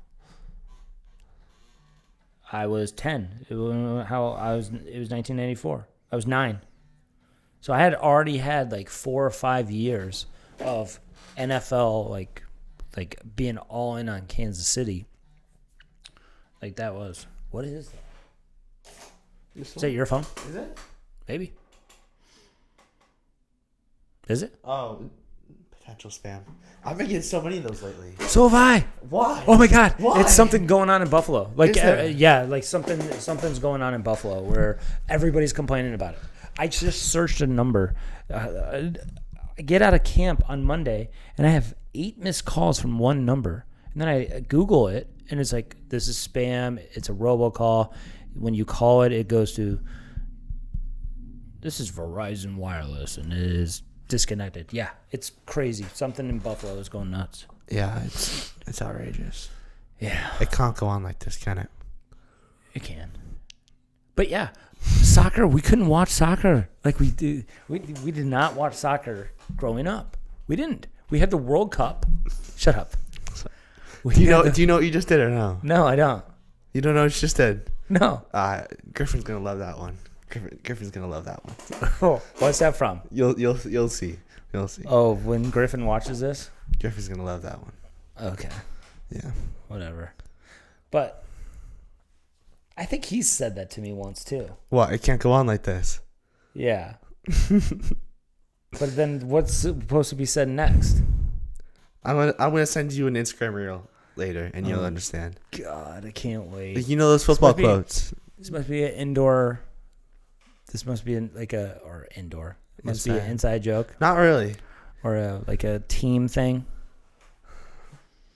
No, it's just the whole like football community as a whole. Like there's these quotes. Like and soccer or American football? Not American. No. No, like It's like soccer. yeah, Can you even say that word anymore? soccer. It feels Are weird you gonna saying get it in trouble? now. It Are you feels gonna get in weird saying trouble it with now. your roommates and stuff? No, they don't really care that much. It's just I don't think they care that much. Hey man, But in this country, it's funny. I used to always say that, like, okay, if you've been born and raised in the United States and you call it football, you're trying too hard. If it's not a pitch and it's not a match and it's not boots, you're wearing cleats on a field during a game playing soccer. But for me, I've got to the point where I have to like I think know. to say soccer or think to say like cleats instead of boots. Yeah, because it's your surroundings. It's having all those teammates. Yeah. Right? Like the number one word when I was playing college was mingin. We would all say mingin. We would all say, oh, that's mingin. Wait, as a positive or negative word? Negative. Yeah, it's good. Yeah. Yeah, like that passive minging. Yeah, exactly. Yeah. And, oh, my God. And then for like 3 years, I just said everything was mingin. I'm like, thank God that's over. No, but I don't know. Yeah, I was 10. That was like the first wake-up call to or exposure to soccer was to real soccer was the World Cup in 94. And that's really when I like really fell in love with it. But it still wasn't on television or anything like that. Barely ever. In the 90s, it was barely on. And then in 95, I think it was the Gold Cup or Copa America. One of them was on. And then we watched that. And then 96 Euros was not on. 98 World Cup was great. It was always World Cups until EPL came on to NBC. When did you fall out of love with soccer, Jason? When did I fall out of love with soccer? Now I know what Griffin sees when he sees me, because he sees me drifting away from soccer, and I see you drifting away. Like, why? I'm not drifting away. You have this whole podcast that's called "I Hate Soccer." Yeah. Why? And you know why? Why? It's because of youth soccer. It's not because I hate soccer or I hate teaching it. It's because of youth soccer and what this has become. I just got a message from a buddy of mine that played at Michigan State, and one of his best friends played in the MLS. And my buddy is trying to get this guy on, who I think he played for DC United. I think he played for. Hold on, where is it? Let me look. Ryan, where are you? There it is. Yannicki. His name is Yannicki. He says that the main reason I say you should talk to him is that a bunch of MSU guys, including myself, now have kids that are entering youth soccer, and we're all disgusted with it. We've all been talking a lot about what we're doing to change it in our little corner of the world. What would you change? You don't understand how bad it's gotten compared to what we grew up in. And the youth, this I hate soccer thing, it's all about the youth. It's not because I don't love the game. It's not because I think I'm one of those pundits that says, the game is gone. The game is gone. It's like, what? It's not gone. We still got Messi. We still got Ronaldo. It's definitely broken. But, like, the youth problem is, okay. Pay to play. In my day, that's not going away. And when you break it down, pay to play isn't that big of a deal when you break it up by hour of training, an hour. And I had this conversation earlier, is that like all these parents think that these clubs are sitting on millions of dollars. They're not. Especially in the northern states like here. Do you know what these indoor facilities cost? It's crazy. Just to run them and rent them. I mean, there's a indoor facility in Michigan right now charging $800 an hour. Oh, no. $800 an hour. So you can complain about having just a little sliver of turf during training, but things cost money. Yeah. So the pay-to-play thing isn't what I'm annoyed about. What I'm annoyed about is U.S. Soccer. U.S. Soccer allowed this insane system. I talked to AJ about this. Your 05 Flash team was pretty good. Why didn't you ever play RNY? Because you're in ECNL and they're in MLSNEXT. Bingo. Yeah. In my day, when I was coming up and starting to come up as a coach before the DA in 2007, you had to play those guys to win a state cup. If you wanted to make nationals and win a national title, you had to win your state cup, or you had to win your regional league, and that got you in too. But so we would have, okay, let's call the Wolves. Okay, Wolves is RNY, and you had Vardar, and that's Flash. Well, they got to play each other all the time. Not only did they have to play each other in state cup to win a state cup, to get to regionals, to get to nationals, they had to play each other in their regular league. But the problem was they were still going to tournaments that were 3 games in 24 hours. There was basically you're playing like 70 games in a year, which is too much. That's why the DA was originally started. The whole purpose of the DA starting was to increase training to game ratio. So think about your training to game ratio. At the time, it was like 1-to-1. For you, if you had an hour of practice, you had an hour of game time. Well, we study Real Madrid and Ajax and all that, and they have Real Madrid had 8-to-1 training to game ratio, and we had 1-to-1 or 2-to-1 at best. And so that's why the DA was formed. But now, again, you have a really good Flash team, 05, that never got to play the RNY. Why? Because it's stupid. Do you remember? I remember you telling me about an idea you had where like there's like 10 tiers. Yep. In youth soccer. I want one system. I want one league. I don't care if it's MLSNEXT or it's ECNL. ECNL could probably do it more easily. Or let ECNL do it on the girls' side and let MLSNEXT run the boys. Like a promotion. Keep it, yeah. Let everybody in and do 10 tiers of 100 teams per tier. And then we have promotion and relegation. Top 20 up, top 20 down. And you could and then you could do it club-wide. You could do it club-wide where they rank you anyway, especially in the ECNL. They rank clubs. They're like, oh, Flash is the 35th best club ranked in the United States. So, okay, so they're in the top tier. It's not that complicated. It wouldn't be that complicated if they just did it team by team. Just do it team by team. Okay, the 08s are in the top tier. The 2007s are in the bottom tier. Whatever. But then money comes into play, and coaches schedules. Wait, would you not have that tier for every age group, or just? That's what I think. I think you should do a club wide. Okay. But then some people are like, well, what if our worst teams really bring us down, and then it hurts our better teams, and then we lose players because we're in a lower tier because of our worst teams. Oh, okay. And it's like, okay, then how do we fix it? I don't know that answer. But it is gone. I mean, there's got to be a better way. I think the days of ODP and the State Cup was better than what we're doing right now. I remember the State Cup, but it slowly got like less and less important, didn't it? Oh, it's not important at all anymore. Yeah. Why is that? And here it's so weird. Why is that? I remember a time where I would kill to have a State Cup trophy. Because the DA didn't allow teams to play in it. Why? Because there's too many games. They wanted every game under the DA umbrella. They wanted 36 games flat. No more than 36 games.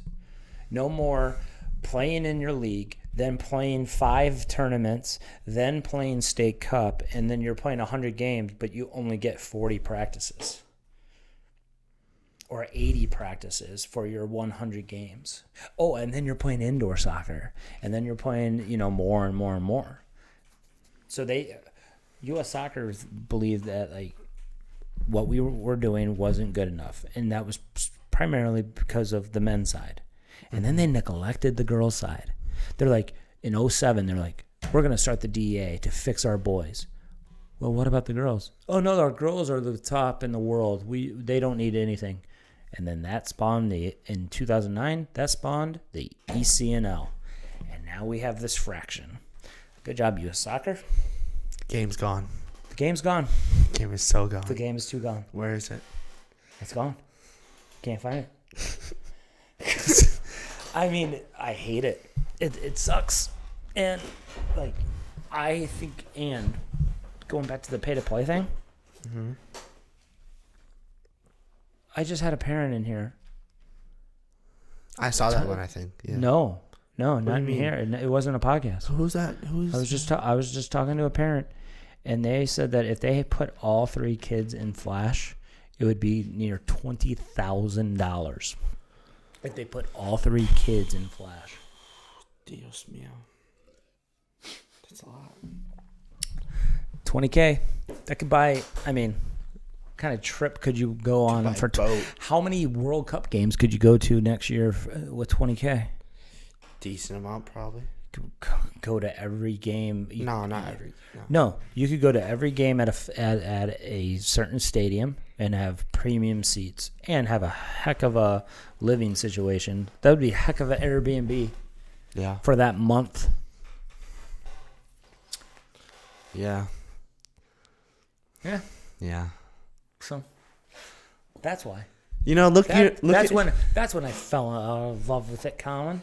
You know, looking around like this office, it reminds me back when you were at the Eastern Hills Mall. Like back in like the days, you know. Yeah, with Sergio, the beam. Oh my God, Sergio! Do you remember when Ben ran into died? it, bro? Oh, Ben almost died. God, I remember that. I was like, yeah, we'll be okay. Just treat it like another defender. We're gonna play 2v2, and then Ben just. Oh my God! I thought he died. Honestly, yeah. I was genuinely worried. Those are the days, man. Oh, and another story. Do you remember not with Sergio, but in that other like little patch? Yeah, the bigger one. I remember the small one. I remember you threatened to kick me out one time. Yeah, probably. No, but sounds about right. No, but here's the thing. Let me tell. What'd you do? Let me tell. So it was me and Caleb, and me and Caleb are like this. Like yeah, he was like my best friend. Still is. Where is Caleb? Roberts Wesleyan. Okay. Is he playing? He's not playing anymore, is he? I think he's kind of like me. I think he's slowly drifting away from it. Okay. But he still likes soccer. I think supports Bayern Munich. Okay. I know that's crazy. I know. He supports Bayern. No, but the reason why it's like you identify players by who they support.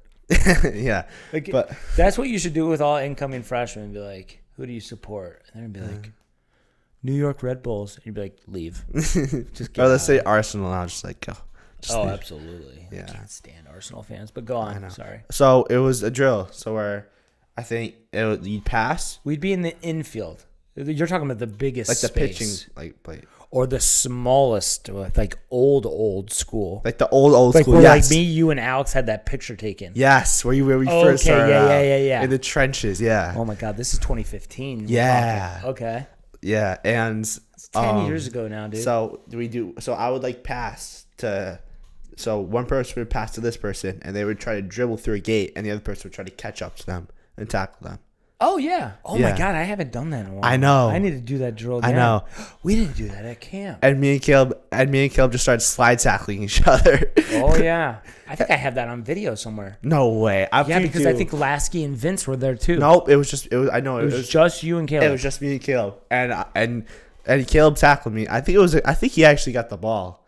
And clean tackle, but I didn't care. I was fuming because he just slid indoors at PlayMaker Training. There's no need to slide tackle there, you know? So I was like, so this time I had vengeance. So I went to slide and I got absolutely no ball. And you're like, you brought us both in and you're like, I will kick you both out right now if you don't like actually start doing the drill. Because we had lost the plot. We were just trying to hurt each other at that point. I still say that to players. But we've had some good times. All the pickups in here, since being in here, since 2021. They're bloody brilliant. What? Sorry. Sorry. Oh my God, it's bad. You are too far gone. Yeah. Yeah, they're good. Yeah. Oh my God, Ben. When Ben would get so mad and he just start like smashing the ball. Yeah. You in front of goal is everybody's favorite thing though. What do you mean? Like when we're doing the pickups, Uh-huh. when you get into your mode where you're gonna try to block every single shot, Mm-hmm. and you don't care if it's with your face or whatever, that is everybody's favorite thing. La pasión. What? La pasión. Oh my Passion. God. Oh, and then you guys would be like, for the badge. For the badge. I'm like, oh my God, where the hell am I? Get me out of here. The game is so back. Isn't that from RNY though? Like, for the badge. Wasn't that that's from like RNY, or is no, that's like you guys just being goofy. That's like a proper like Brexit mentality. Like a Brexit means Brexit mentality. You know? You know? Oh my God. So you've always been this way. And you've always been into club soccer, football, whatever. Yeah. Yeah. And you're just Honestly, like in the dude. perfect environment because you're living with all English guys. Yeah. Yeah. Honestly, they've helped me like kind of like get back into soccer, to be honest. Like, cause I used to like, cause I like stopped watching soccer for a bit, and then they would have like Champions League on. I would obviously watch Liverpool. Yeah. But then, other than that, I kind of just stopped watching soccer. But then they would have like Champions League on, like whenever it was on, and I started watching it more. And yeah, they kind of like Those guys are probably religious, and they watch every single game that they can.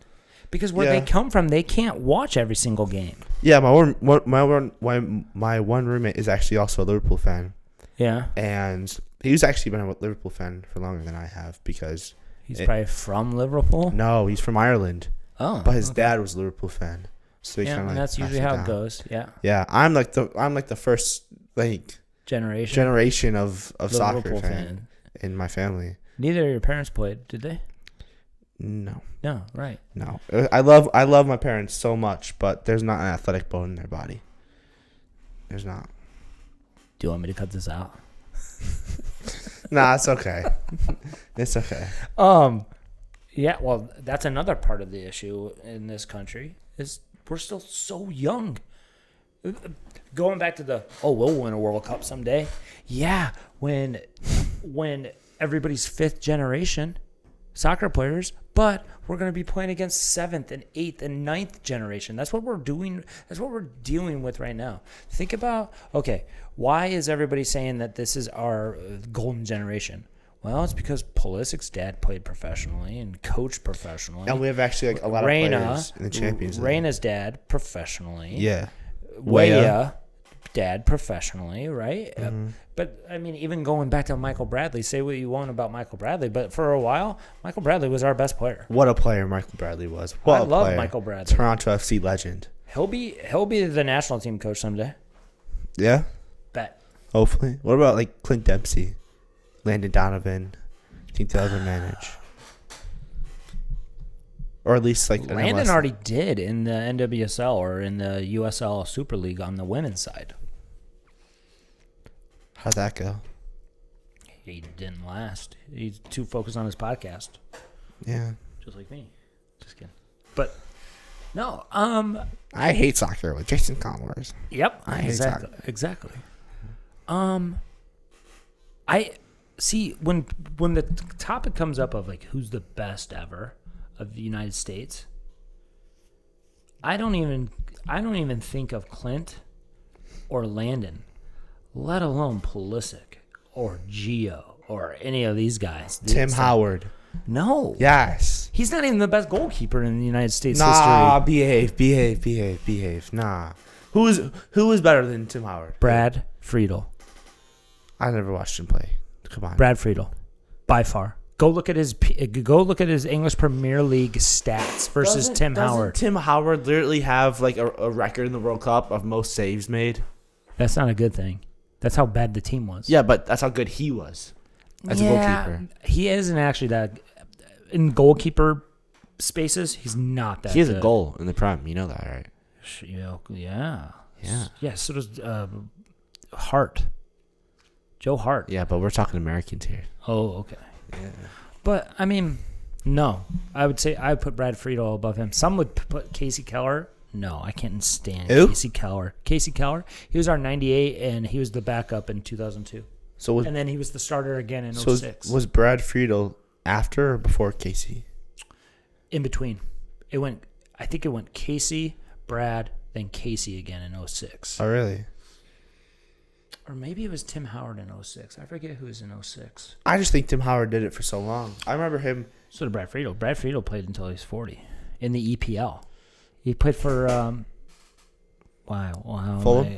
Fulham and Everton, didn't he? Or no, I'm thinking Tim Howard played for Everton. Yeah. Tim Howard's very good, but he was more of a shot stopper. He wasn't a goalkeeper. There's a difference. Everton scum. Yeah, exactly. See? Yeah. No. But I think Tim Howard was a very good player. I think John O'Brien was probably one of our best players. I think Ernie Stewart was one of our best players ever. I think Tab Ramos was one of our best players ever. I think Tab Ramos should be one of our short list for a managerial for the national team. So you don't think Weston McKennie can live up? He's done well with Juventus. Scored against Barcelona. Yeah, I mean, do you think soccer is as good, even at that level? Do you think the Champions League is as good as it was 10 years ago? All the clubs? I don't know. See, that's a whole other conversation. Okay, I have a question for you. Is world soccer as good as it was 10 years ago? I don't think so. But I have a question for you. Do you think this PSG team is the best up ever? there? No, that's obviously not the best ever, but do you No. think it's up there? Do you think it could compete with 2015 Barcelona? No. What about 2016, 17 Real Madrid? No. What about? I don't. Okay, what about 2013 Bayern Munich when they won the Champions League? Or no, was that Chelsea? I don't remember. Chelsea's sprinkled in there. The somewhere. Bayern Munich with Robin, Ribéry, Yeah. Lua. Yeah. Manuel Neuer. Do you think PSG can Lam. compete with that team? Oh, No. Look at who we just named. okay, but look How many World Cup winners were on that roster? PSG, I mean, they just won the Nations League. To be fair, that was what I was talking about. That's what I was talking about with the U.S. losing to Panama. It was Nations League. Oh, okay. Yeah. I thought that was just European though. No. So CONCACAF has Nations League, UEFA has Nations League, and every CONMEBOL, whatever. Drop U.S. soccer and CONMEBOL. Or what if they merged? Would we ever qualify for another World Cup? What do you mean? So so some people have brought up that if CONCACAF and CONMEBOL, or however what do you mean CONMEBOL? South America. Okay. If they merged and were one federation, would U.S. soccer ever qualify again? They did, didn't they? Isn't that the Copa America? They merged, That was Copa America. They had a shocker in the Copa America. We're talking about qualifying for a World Cup. We're talking about a year to qualify for the World Cup. Would we be able to qualify? I'm not so sure. I think no. Come on. Let's think. Who's better than us? Colombia, Brazil, Uruguay, Brazil, Argentina, Chile. Who's on Chile? Name me 5 players on Chile. Name me 5 players in the United States. Pulisic, McKennie, Okay. In a World Cup, I'm taking Chile. Why? We can't beat Ghana. Why? We can't beat Ghana in our history. I think no. We can beat Ghana. Never have, but okay. What do you mean we never have? Not in a World Cup. We lost them twice in a row.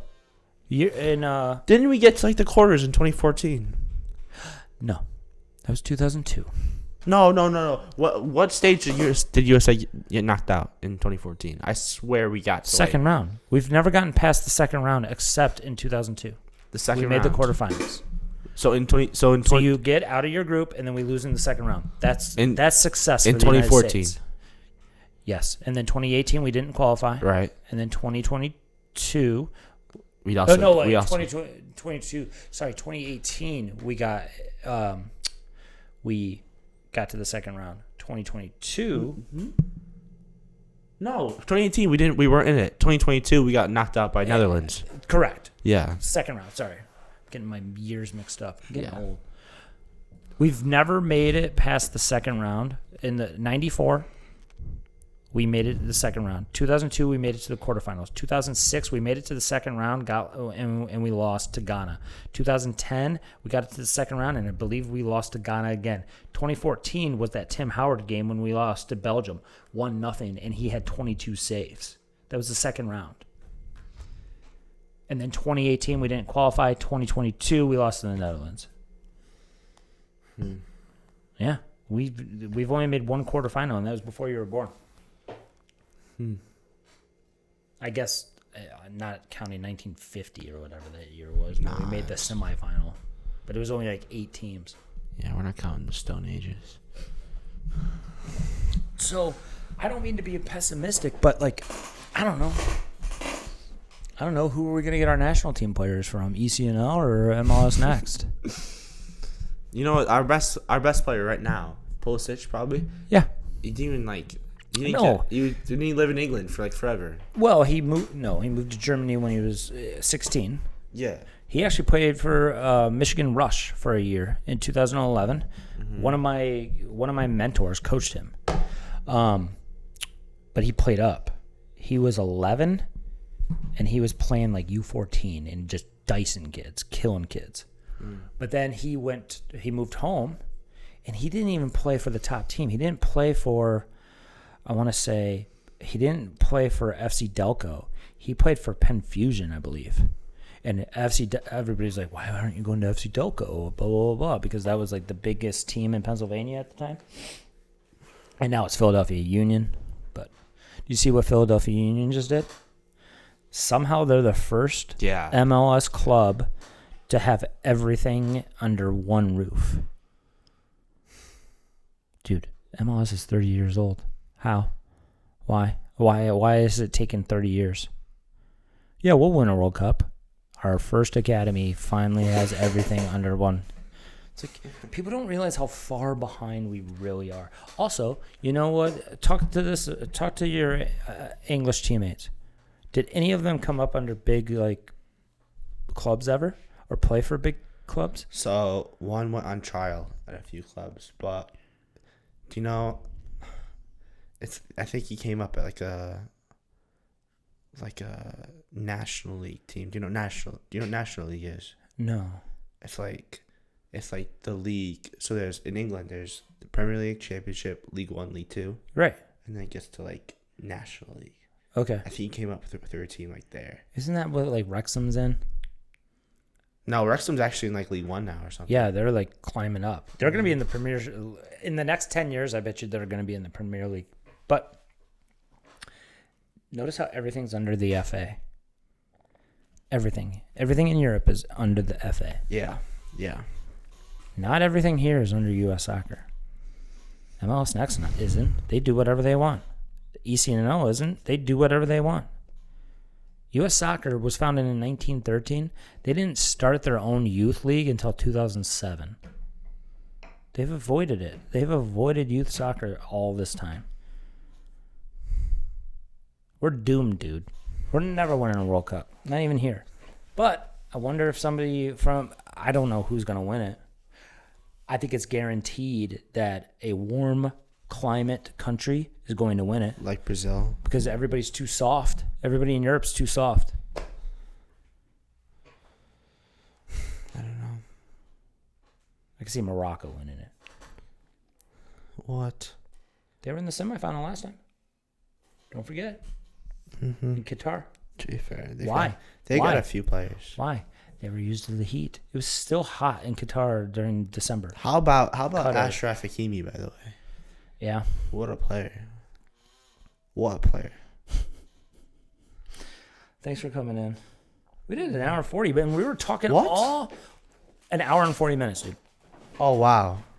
And we were talking all pro soccer. Oh, wow. We didn't even get into the nitty gritty of Mercyhurst men's soccer, but it was okay. We don't need to. Yeah. Next time we'll have Griff and you in here. Will you ever coach a college team? No. No? I don't think so. Why? Mm-hmm. I would assist. Will you ever coach again? Like not personal coaching, like actually take up a team. I've thought about this. Like, what does the future of Jason Collinsworth hold? Podcasting. No. Rapping. Yeah. A rapper. JC I on don't the know. beat. I could see myself if high school soccer was longer, where I could actually like make improvements over time, I would do it. If it was like a full year where I got to work with the team, I would do it. Because I like that schedule, but I don't like it how condensed it is. But I would like just give me one team and give it to me for a year. Hey, you're having Roy on the podcast. Have a word with him. Okay. I don't think he'd hire me. I don't know. I don't think he'd hire me. I don't know. I don't want to drive to Rochester. You didn't want to drive to Rochester. No. AJ didn't want to drive. Yeah, I know. AJ didn't want to ride to. But he did, and look at yeah. him now. He's sweet. Absolutely. Yeah. You know, it's all worth it in the end. But when you're in it, you don't want to drive all the way out there. I still can't believe that you're having Rory on here. That's outrageous. That's outrageous. I don't understand why. Who is like your dream podcast like guest? Like if you could have anyone in history on your podcast. In history? Yeah. I don't know. Like soccer related, not like George Washington, like an actual. Benjamin Franklin. No. Cruyff. No. Why? He's a genius, bro. He invented what? You know what's funny about Cruyff, though? What's funny about Cruyff? So later on in his career, he would talk about how, like, juggling's a waste of time. Did he? Yeah, oh yeah. He's like, yeah, there's no thought process in juggling. But when he was younger, he worked on just kicking a ball against a curb. It would pop up, and he'd trap it. And he'd do that over and over and over again. There's an ad, because he gets lung cancer later on in life, and he's trying, it's an anti-smoking ad, and he's juggling a pack of cigarettes. I'm like, if juggling is such a waste of time, how can you do that? If juggling and stuff like that is such a waste of time because there's no thought process behind it, because all these coaches that are anti-technical work and one-on-one sessions and stuff like that, they will, whoa, look at Cruyff ripping on juggling. It's like, yeah, but if you actually read his book, he talks about how his entire childhood was just him and the ball. What are you going to do? Yeah. You're not going to just, dribble or like work on like different situations. No, you're just working on the ball. That's why I get so annoyed with biographies, soccer biographies, after they become pro. Because then it's like, in the 1999 Champions League final, David Beckham, blah, blah, blah, blah, blah. I'm like, no, I just want to read up until he was pro to see how he became a pro. And they all have one thing in common. They all worked with the ball religiously. They always had a ball at their foot at all times. Messi, Pele, Beckham, anybody. Ronaldo, Maradona, all of them. I almost started a podcast before this one called Development. And it was going to be me. There's a podcast called Founders, and I love this podcast. And it's all about like business owners and how they started their companies. I was like, I'm going to do the exact same thing, but I'm going to read all these player biographies and then do a podcast of like what they did on their own up until they were pro. And I was like, hey, this is the pathway. It is not even like paying guys like me to do their sessions. It's like, just always have a ball at your feet. Always take up a pickup game if you can. And, never turn down an opportunity to train. And that's how all these guys, what they all have in common. It's not being specially athletically gifted. Look at Messi. He had to go to Barcelona. He didn't go to Barcelona to play soccer. He went to go get HGH. Human growth hormone, yeah. Yeah, exactly. He was so small. Yeah. So, but, yeah. Are you still, like, what's your take now on the Messi and Ronaldo debate? Is it over? It's the same. Both? Or? I enjoy watching both, and I think it's a stupid argument. Why? But because people are like, no, Messi, no, Ronaldo. It's like, can both be excellent. I think Messi is the better overall player. I honestly think Ronaldo is the better goal scorer. I agree with Ronaldo being the better goal scorer, yeah. Because Ronaldo, one, has done it in several leagues, not just La Liga and the MLS. When he was with PSG, he didn't lead the Ronaldo? No, Messi. Oh. When Messi was with PSG, yeah, he didn't lead France in goals. He didn't even lead PSG in goals. Yeah, he got 6 goals his first season. Whereas you look at Ronaldo, he's done it in the EPL, he's done it in La Liga, he's done it in Saudi Arabia, and he's gonna do it in MLS. You think he's gonna get to MLS? I think so. I don't know. Is he not allowed back in America or something? What? Oh, maybe just stupid. No. I don't know. No. But think about it though, right? People say what's your argument? People say Messi's a better player, and Messi has a better prime. That 2008 Ronaldo season, he literally won everything an individual player could win. He won the treble, right? He won UEFA Champions League Player of the Season, the Premier League Player of the Season, the Premier League Golden Boot, the European Golden Boot, right? He won the Puskas Award, right, for that long shot against Porto. That individual season, and he won the Ballon d'Or. And the knock on Messi is that he never even tried playing in the EPL, because I don't know if he would have done great. He probably would have done great. To be fair, he scored against a number of Premier League teams in the Champions League. Right. And, he beat Manchester United, whatever, in that final. But I don't think he could do it over a season. I don't think he could do it consistently over a long season. Don't think he could do it unless he was somehow tied with Man City. Under Pep. But do you think he could do it on a cold rainy night in Stoke? Yeah, when it's 30 degrees. I don't know. Maybe not.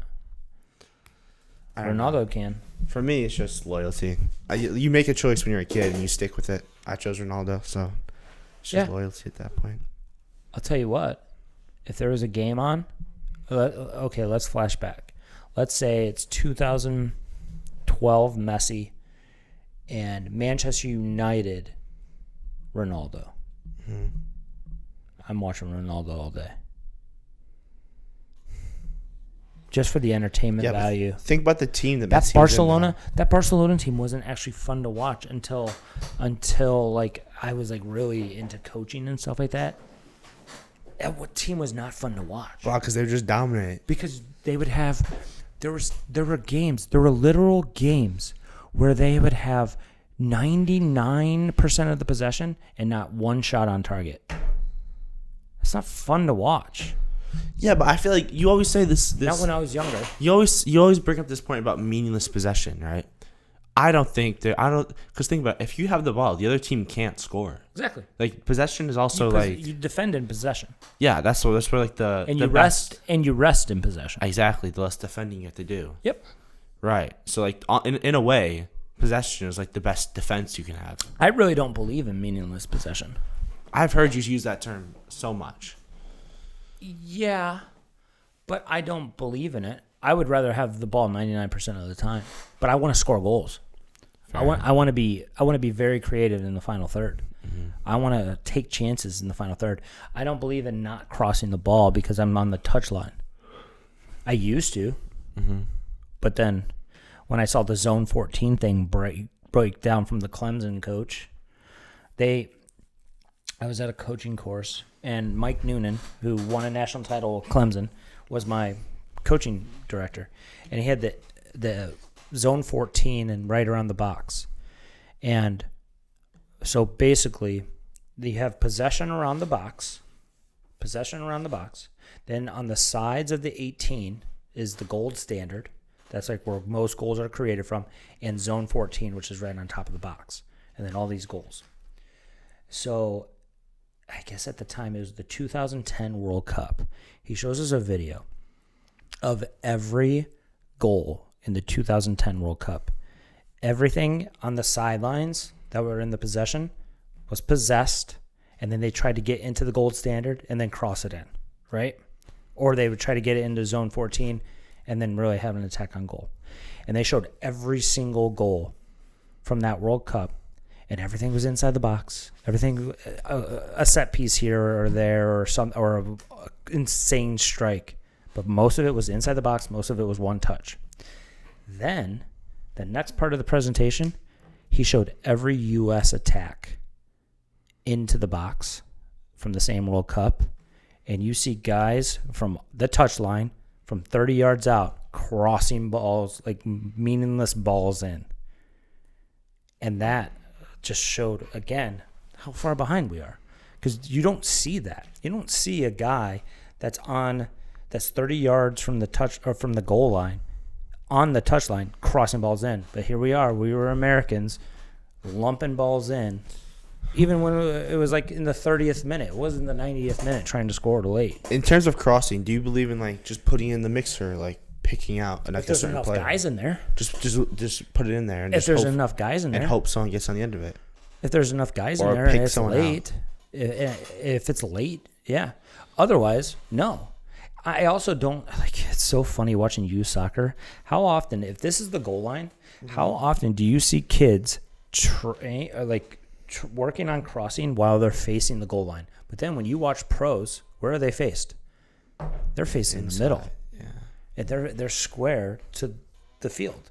Whereas we train kids for some reason to cross a ball in while their shoulders are facing the goal line. It just doesn't make sense. And then what ends up happening? The ball goes into the side netting outside.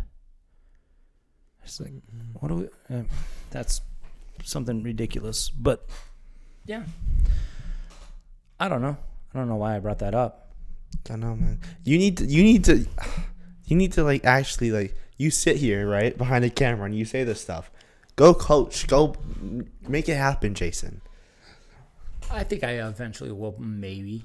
I don't think it'd be here. I am Jose Mourinho. No. I wish. I used to love Josie. You don't love him anymore. I realized how he turned into anti-soccer. Let's bunker and counter, which I think is the only way that the U.S. could ever win a World Cup. Just low block and then hit on the counter. Bunker and counter. That's what we did in 2002. Park the bus. We parked the bus and we countered with DeMarcus Beasley and Landon Donovan, and we had Brian McBride up top, and we one of the toughest teams to break down, and we should have beat Germany. That was a handball. That should have been PK, and we probably beat Germany, and we're probably in a semifinal. And then we get smashed probably, but that's the only way. But then, this is what happened. So in 2002, we make it all the way to the quarterfinal. We should have beat Germany. And then for the next 4 years, we acted like we arrived. And what did we try to do? We tried to play. We tried to play as equals. We finished in last place or near last place in the 2006 World Cup. We had a tie against England. I remember that. There was some funny. You were 1 year old. No, in 2006. Oh, I remember there was one in like 2020. Was it 2022? There's something else. Yeah, again. And we tied the one. Maybe it was Italy too. Okay, maybe we had two ties. I'm getting all the World Cups mixed up. I remember in 2022, I think, or was it 2018? I don't know. But we played. No, it was 2018. No, we weren't in there. It must have been 2022 when we played them in the World Cup, and it was 1-1. England. Yeah.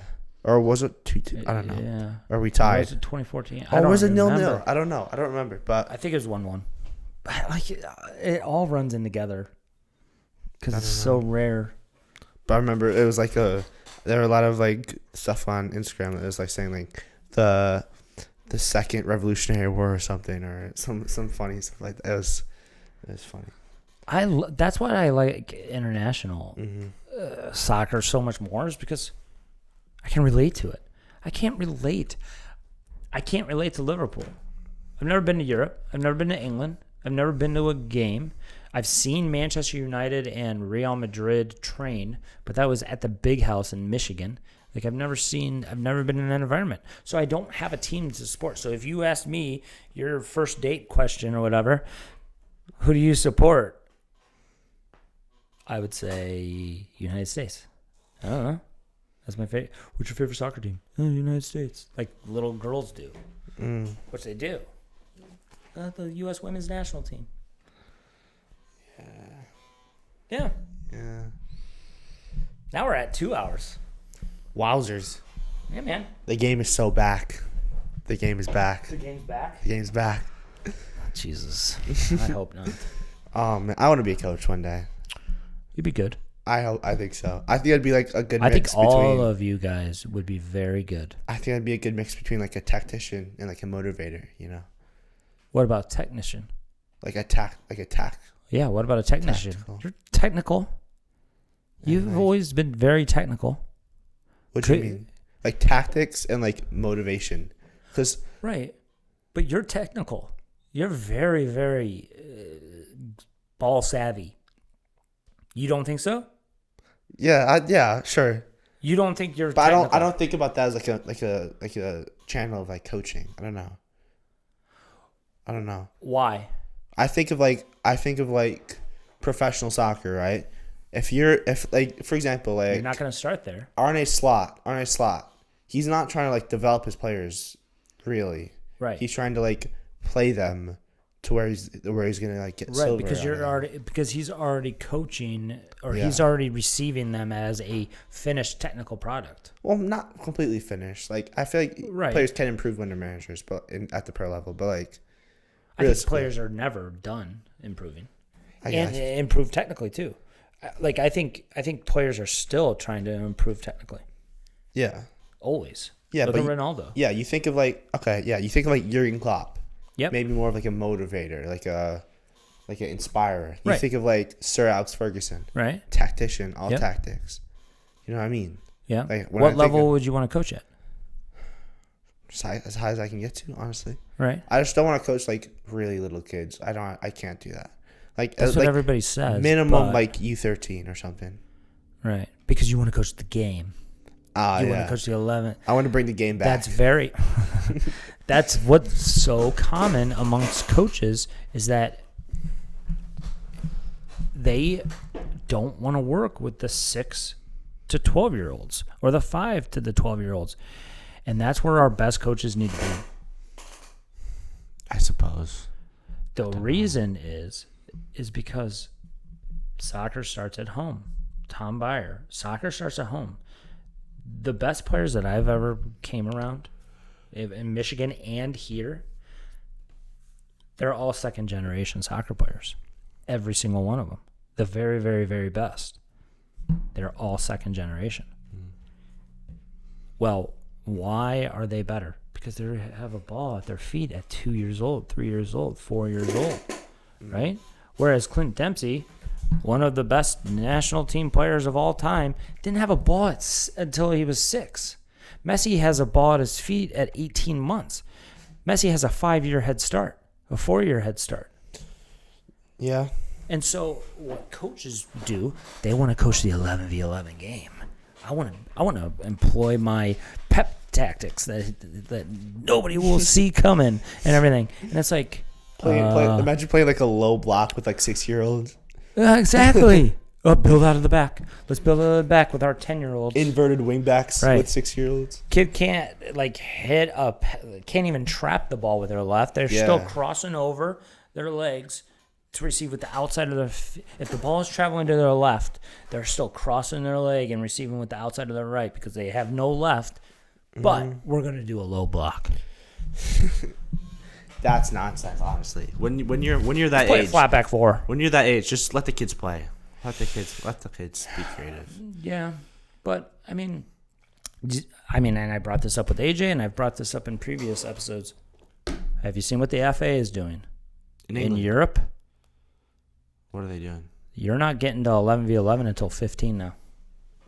Yeah, I actually agree. Which I love that. I agree with that. Yeah. Yeah. Well, so you'll have to learn 9v9 tactics. Yeah. Because I think at 13 they start 9v9. They don't go to 9v9 until 13. Here, we expect 10-year-olds to do 9v9. Yeah. When did you fall out of love with soccer, Jason? Well, it's when the adults got involved. Game's gone. The game's still gone. It was back. It was back for like a millisecond. Throughout this 2 hours, it was back for a little bit, and then it's gone again. Yeah. God, I can't believe we did 2 hours. Yeah. We could do 5 hours. Honestly, probably. there are some generational topics going on. Like that's 2 hours of pure football. It's gonna be the most watched episode. Oh, I don't know about that. I don't know. Let's see. Oh, I remember this mini ball. Yeah. This is a legendary ball right Absolutely, here. yeah. This has been here since the start, hasn't it? Yeah, that's the 2002 World Cup. Oh, really? I'm pretty sure. I actually didn't know that. Yep, 2002. Yeah. Dude. Yeah. Yeah. The first World Cup ball I remember is the Jubilani. And this is the Ghana ball. This is from Ghana, Africa. What? Was that like the 1820 World Cup or something? No, this is made out of corn husk. Really? Yep, that's what they play with in Ghana. Wow. One of my players went on a mission trip like probably 20 years ago, and she brought me back that. Yeah, I remember when I was young. I remember I was complaining to you about my boots or something, and you looked at me and you said there are kids playing without boots. Exactly. Yeah. Yep. Yeah, that was. I don't think I said boots, and I don't think you did either. Not back then. I love you, dude. Not the point, but yeah. Yeah. God, can you imagine? Can you believe? Like, I joke with like when it's like the older players and stuff like that I've been with forever. I'm like, I've spent too much of my life with you, and we're going on 10 years with you and Ben and AJ came later, but like you, Ben, Alex Lasky. Do you still talk to Alex Lasky or not? I did last summer. He was around. He came to a couple of pickups and stuff like that, and a couple of training sessions. He hasn't been around this summer. I don't know why. He might be somewhere with an internship or something, or do you see him around BDSL and stuff? No, I haven't seen him since like pickup. Yeah. Yeah, I was doing all He that. He was at Midnight Madness. One of them. Yeah. I think last year. And And you've only been to one pickup, but we've only done 2. yeah, we've only done 2. I can make the one. We're gonna do another one next week before everybody leaves. Good. When do you leave? Not till like the 15th, dude. Oh, that's right. When does Griffin leave? 31st. 31st. Okay, so he's got like a week and a half. Can I invite like a few players? Yeah, absolutely. Cool. We But usually it's just need like- them. It's just like the usual, but these are players who didn't come last time. I don't think they were even invited last time. Who? Like I don't. Everybody's invited. No, but I don't I don't say like. See, a lot of college coaches or college players think it's like, oh, it's only PlayMaker athletes, right? It's like, no. yeah, the more the merrier. Exactly. We need Yeah. numbers usually. Like last time for the Midnight Madness, we only had 10. They played 5v5 the whole time, and then one had to leave. So then we played 3v3v3. Winner stays. Yeah. You know what, Jason? I honestly love pickup. I love it here. Yeah. It's so fun. The environment is so fun. Yeah. It's so fun, dude. So let's do it. We'll do I it feel next. like every time on the way home from PlayMaker, I feel like I've rediscovered my love for soccer, dude. It's great. That's a compliment. It's great, honestly. Not even to like overhype it or anything. It's honestly. I've gotten that a lot. I've gotten that from kids too. They're like, I'm only happy with soccer when I'm here. And I go, I kind of take that as a compliment, but it also pisses me off. It's like you should love it all the time. Yeah, I don't know. Sometimes it's sapped out of you. Yeah, man. Coaches will do that to you, man. Not naming names. You might have to cut that out. Coaches? Did you say coaches will do that to you? Yes, dude. Coaches can absolutely do that to you. Coaches will take the love of the game. I don't know if this can go in, by the way, because Okay. I don't know if Austin's cut it. going to see this. I don't mean, not that Austin. I'm going to stop talking. I'll cut it out. Thanks, I'll cut man. that out. Appreciate But it. it's an important part because coaches will be like, oh, coaches can't give you confidence, but they can take it away. Coaches can give you confidence. Definitely, bro. There's absolutely coaches that could give you confidence and pump you up. Like the mental aspect you were just talking about of why you want to coach. Yeah. Right? So Yeah. Yeah, I'll cut that out. I've definitely had some coaches that have uplifted me, though. Definitely. You've uplifted me a lot, to be fair. Thank you. You're welcome. Hope so. I mean, outside of maybe... Well, if you think about it, you never had a coach as long as me. True. You know what I mean? Very true. Like Johnny Black, you had him for the 2 years or whatever you were at Flash. Mm-hmm. Whoever, Corey, you had him for 2 years. Tanky, you had 2 or 3 years. This is a throwback. Do you remember Busani? Busani, no. He was my U16 year coach. Okay. Yeah. At RNY? Or Empire? It was still Empire, but yeah. Do you remember Salim? Yeah. That was before your age. Didn't he go to like some... He's Chicago Fire. Yeah, Chicago so Fire, there is a coaching expo that I might be going to in Michigan, and he's a presenter. He's presenting like the Chicago Fire away. Wow. Yeah. They're having a bunch of the MLS academies in. They're having like, I believe it's Atlanta, Austin, Columbus Crew, and Chicago Fire. And they're all just coming in and talking about their like curriculum and stuff like that. And their development pathways and stuff. Wow. And I'm going to try to go there and just do a bunch of podcasts. Alexi Lawless is going to be there. Mm-hmm. He's like the keynote speaker because he's from Michigan. You still didn't give me an answer on who's like your dream podcast. Oh, my dream podcast? Like who? If you could have anyone sitting here right now, who would you have? Anyone? It would be a national team player. What, like Donovan or like... It would be like Tim Howard, Landon Donovan, Dempsey. It could be the women's side too. Mia Hamm, Carly Lloyd. Baller. Any pro player. But I like talking to the players that I've known forever. I've morphed into, obviously doing more, having more coaches in and stuff like that. I would like to do like Jurgen Klinsmann. I think that'd be sweet. Ooh. I think either Bob Bradley or Michael Bradley. Michael Bradley was my favorite player in 2010. Michael Bradley would be something. He was my favorite player in 2010. Quality. And everybody hated me. Like, oh, he's terrible. Everybody would complain about him like they complain about like Tyler Adams. I see Tyler. I see like Michael Bradley and Tyler Adams. Yep. And we need somebody like that. He's an engine. We have to have. Not everybody can be a creator in the midfield, even though that Tyler Adams and Michael Bradley were creators, but they were still that like they had that little bit of grit, that tenacity. Yeah. They would put tackles in. Yep. And a ball winner and a leader, and he would get on. Oh my God, there was a moment when Michael Bradley played a ball to Clint Dempsey, and Clint Dempsey was kind of like half-assing it, and Michael Bradley just lit Clint Dempsey up, and I'm like, if he's brave enough to do that to Clint Dempsey, because Clint Dempsey was a made man. He was the man, yeah. Yeah, he was a made man, and like, what I think could happen, and this could set the world on fire, I could see one of those big names next year left out. Gio, McKinney, Pulisic, I could see one of them left out of the roster. Really? Because Pochettino is one of those guys or one of those coaches. He doesn't take people's shit. He doesn't take people's shit, and he is looking for the right 22 or 23. He's not looking for the best. He doesn't give a shit about your best. He was coaching in a Champions League final.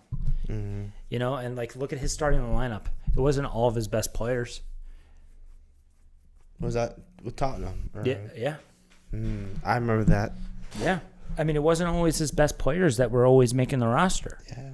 So Liverpool won that game, won the Champions League final. Yeah. But I mean, I know that they can't win it next year because no foreign coach has ever won with a foreign team that they were coaching. No, that can't be true. Is that actually true? That is 1,000% true. Oh, okay. Yeah, 2020. Who was Argentina's coach in 2022? An Argentinian? Are you sure? Yeah. Dude, okay. Trust me. 2018, it was Deschamps or whatever. French. Coach. Deschamps. Mm-hmm. 2014 was Germany. Well, 2018, 2014, Germany. Yeah. Who was the coach? Yogi Low, LOW, but with the. Oh, yeah. Yep. Okay. 2010. Spain. Was it Enrique or no? Was that No, it before was the old guy. What's his name?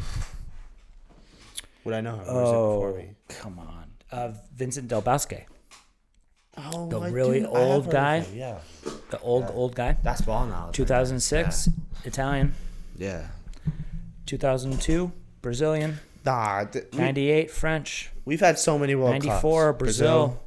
1990, Germany. Dude.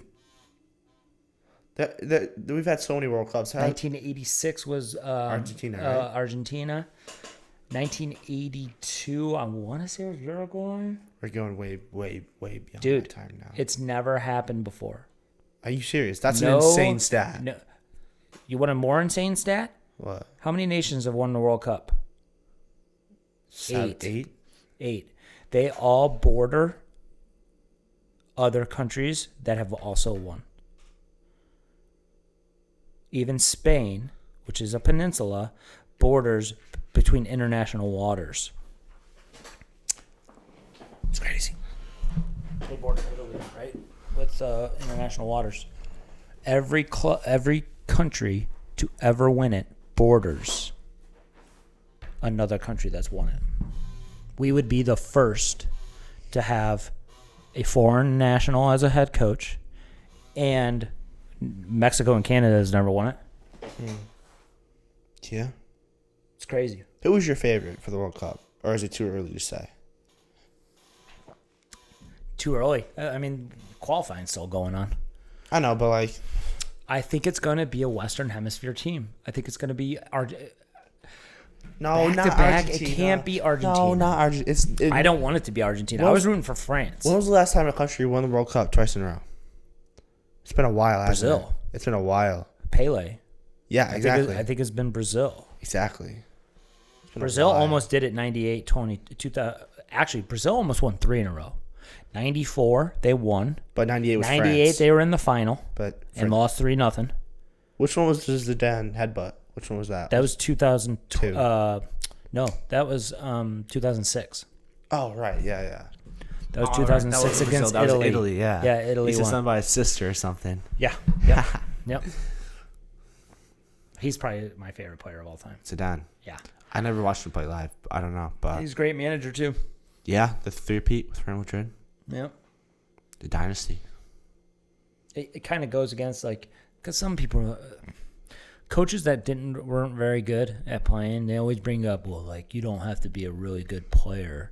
You know, what name a manager that was a world-class player that is also a world-class manager? And then I always bring him up. And they're like, oh, yeah. Because in the NFL, it doesn't happen. Major leagues rarely happens. Yeah. What did you think about Pep is good. Pep was a good player, but he's like He's a a better poor-man manager, Xavi. I'd bring Or Xavi Iniesta. as a player and manager, because Xavi managed Barcelona for a bit. Yeah, I haven't really been following. Xabi Alonso is going to be probably a good manager.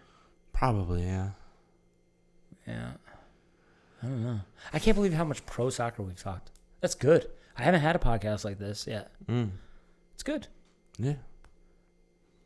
It is making me excited for the World Cup. I'm so excited. But I'm enjoying I might be weird, but I'm enjoying the women's Euros. I've been watching almost every single game for a little bit. Oh, I wonder who won that Spain game. Let's see. I know a few women's players off of FIFA. I mean, Spain is ridiculous. And you talk about, like, it's our system of why, well, it's the other countries caring more about women's soccer of why our women have been caught. You know the Like women's that. Spain team. Like half their team is Barcelona. Yep. Their midfield 3 is Barca. I have 2-0 Spain. Yeah, that Bonmati, I have an opinion. Puteles, Guijarro. That midfield 3 is Barcelona. So, okay, I have an opinion on that. And this is all going back to U.S. soccer and the U.S. in the World Cup. Okay. Based on the 2010 World Cup and the 2014 World Cup alone. 2010 World Cup, Spain wins Their entire roster, I did this homework. Their entire roster was made up of 7 clubs. Their starting 11 in the World Cup final was made up of 3. So think about the consistency, right? It was Barcelona, Real Madrid, and then who was the English? Fabregas? Yeah, it was either Cesc or it was Pizzola? Yeah. Maybe it was 4 in the final. Was it Torres? Was he at Liverpool or Chelsea at that point? I don't think Torres was really a part of the 2010. I think he was hurt. I don't remember. Maybe it was Torres. It might have been 4. Or Fabregas. Then, Germany. Same exact thing. Bayern Munich and Dortmund. Bayern Munich and Dortmund. And Ozil. it was also a Pep. There's also a Pep thing going on, too.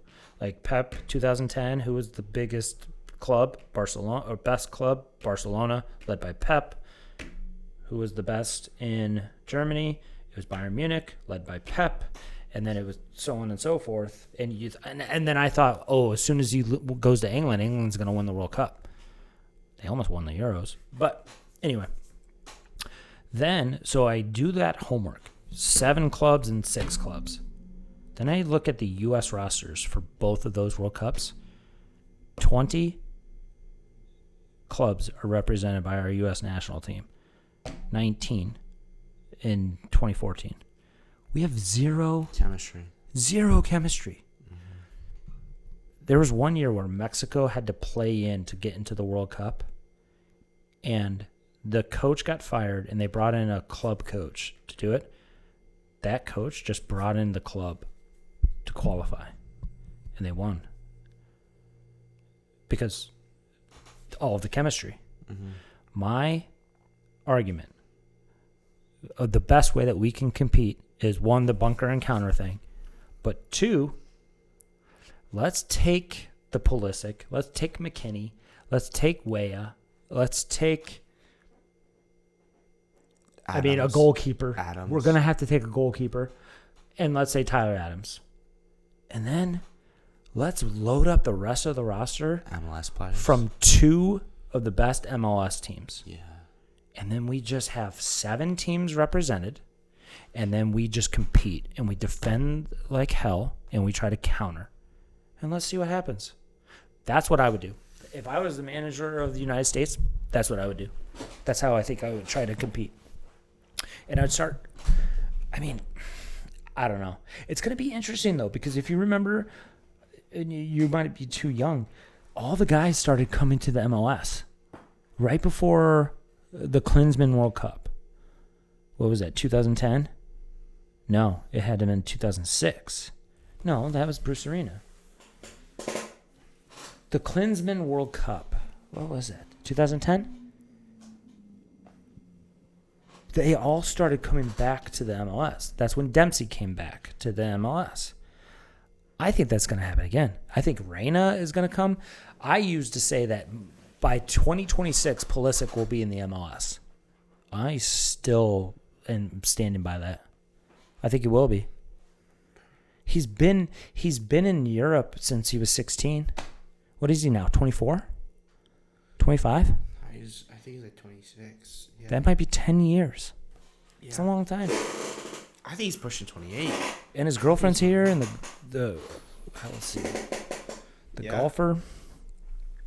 Let's see. I'm sure he can make some money as well doing it. Oh yeah, he would make bank. Yeah. He's 26, so it's 10. It's been 10 years. It has been. He's been over there 10 years. Wow. I don't know. I hope we could compete, but again, we need to see. We're probably going to be in Pot A or whatever, right? We're going to be like the first nation. Yeah, we're going to be like playing Group the first A. game. Oh yeah, yep. And then Canada will be, and Mexico will be too. But USA Mexico game in the World Cup would go crazy. To be fair, because USA and Mexico, that's a rivalry. Yeah. Wait, that's hatred. Didn't that happen? That's hatred. No, I guess that didn't.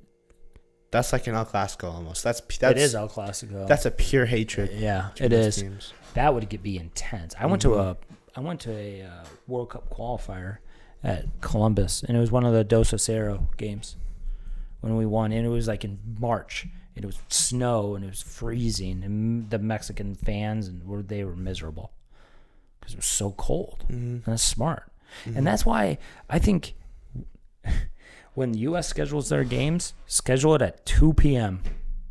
when it's the hottest, where the sun is just baking. That's I don't know. I mean, yeah, that'll give us an Play advantage. England. Play England. Let's say England and U.S. are together again in another World Cup.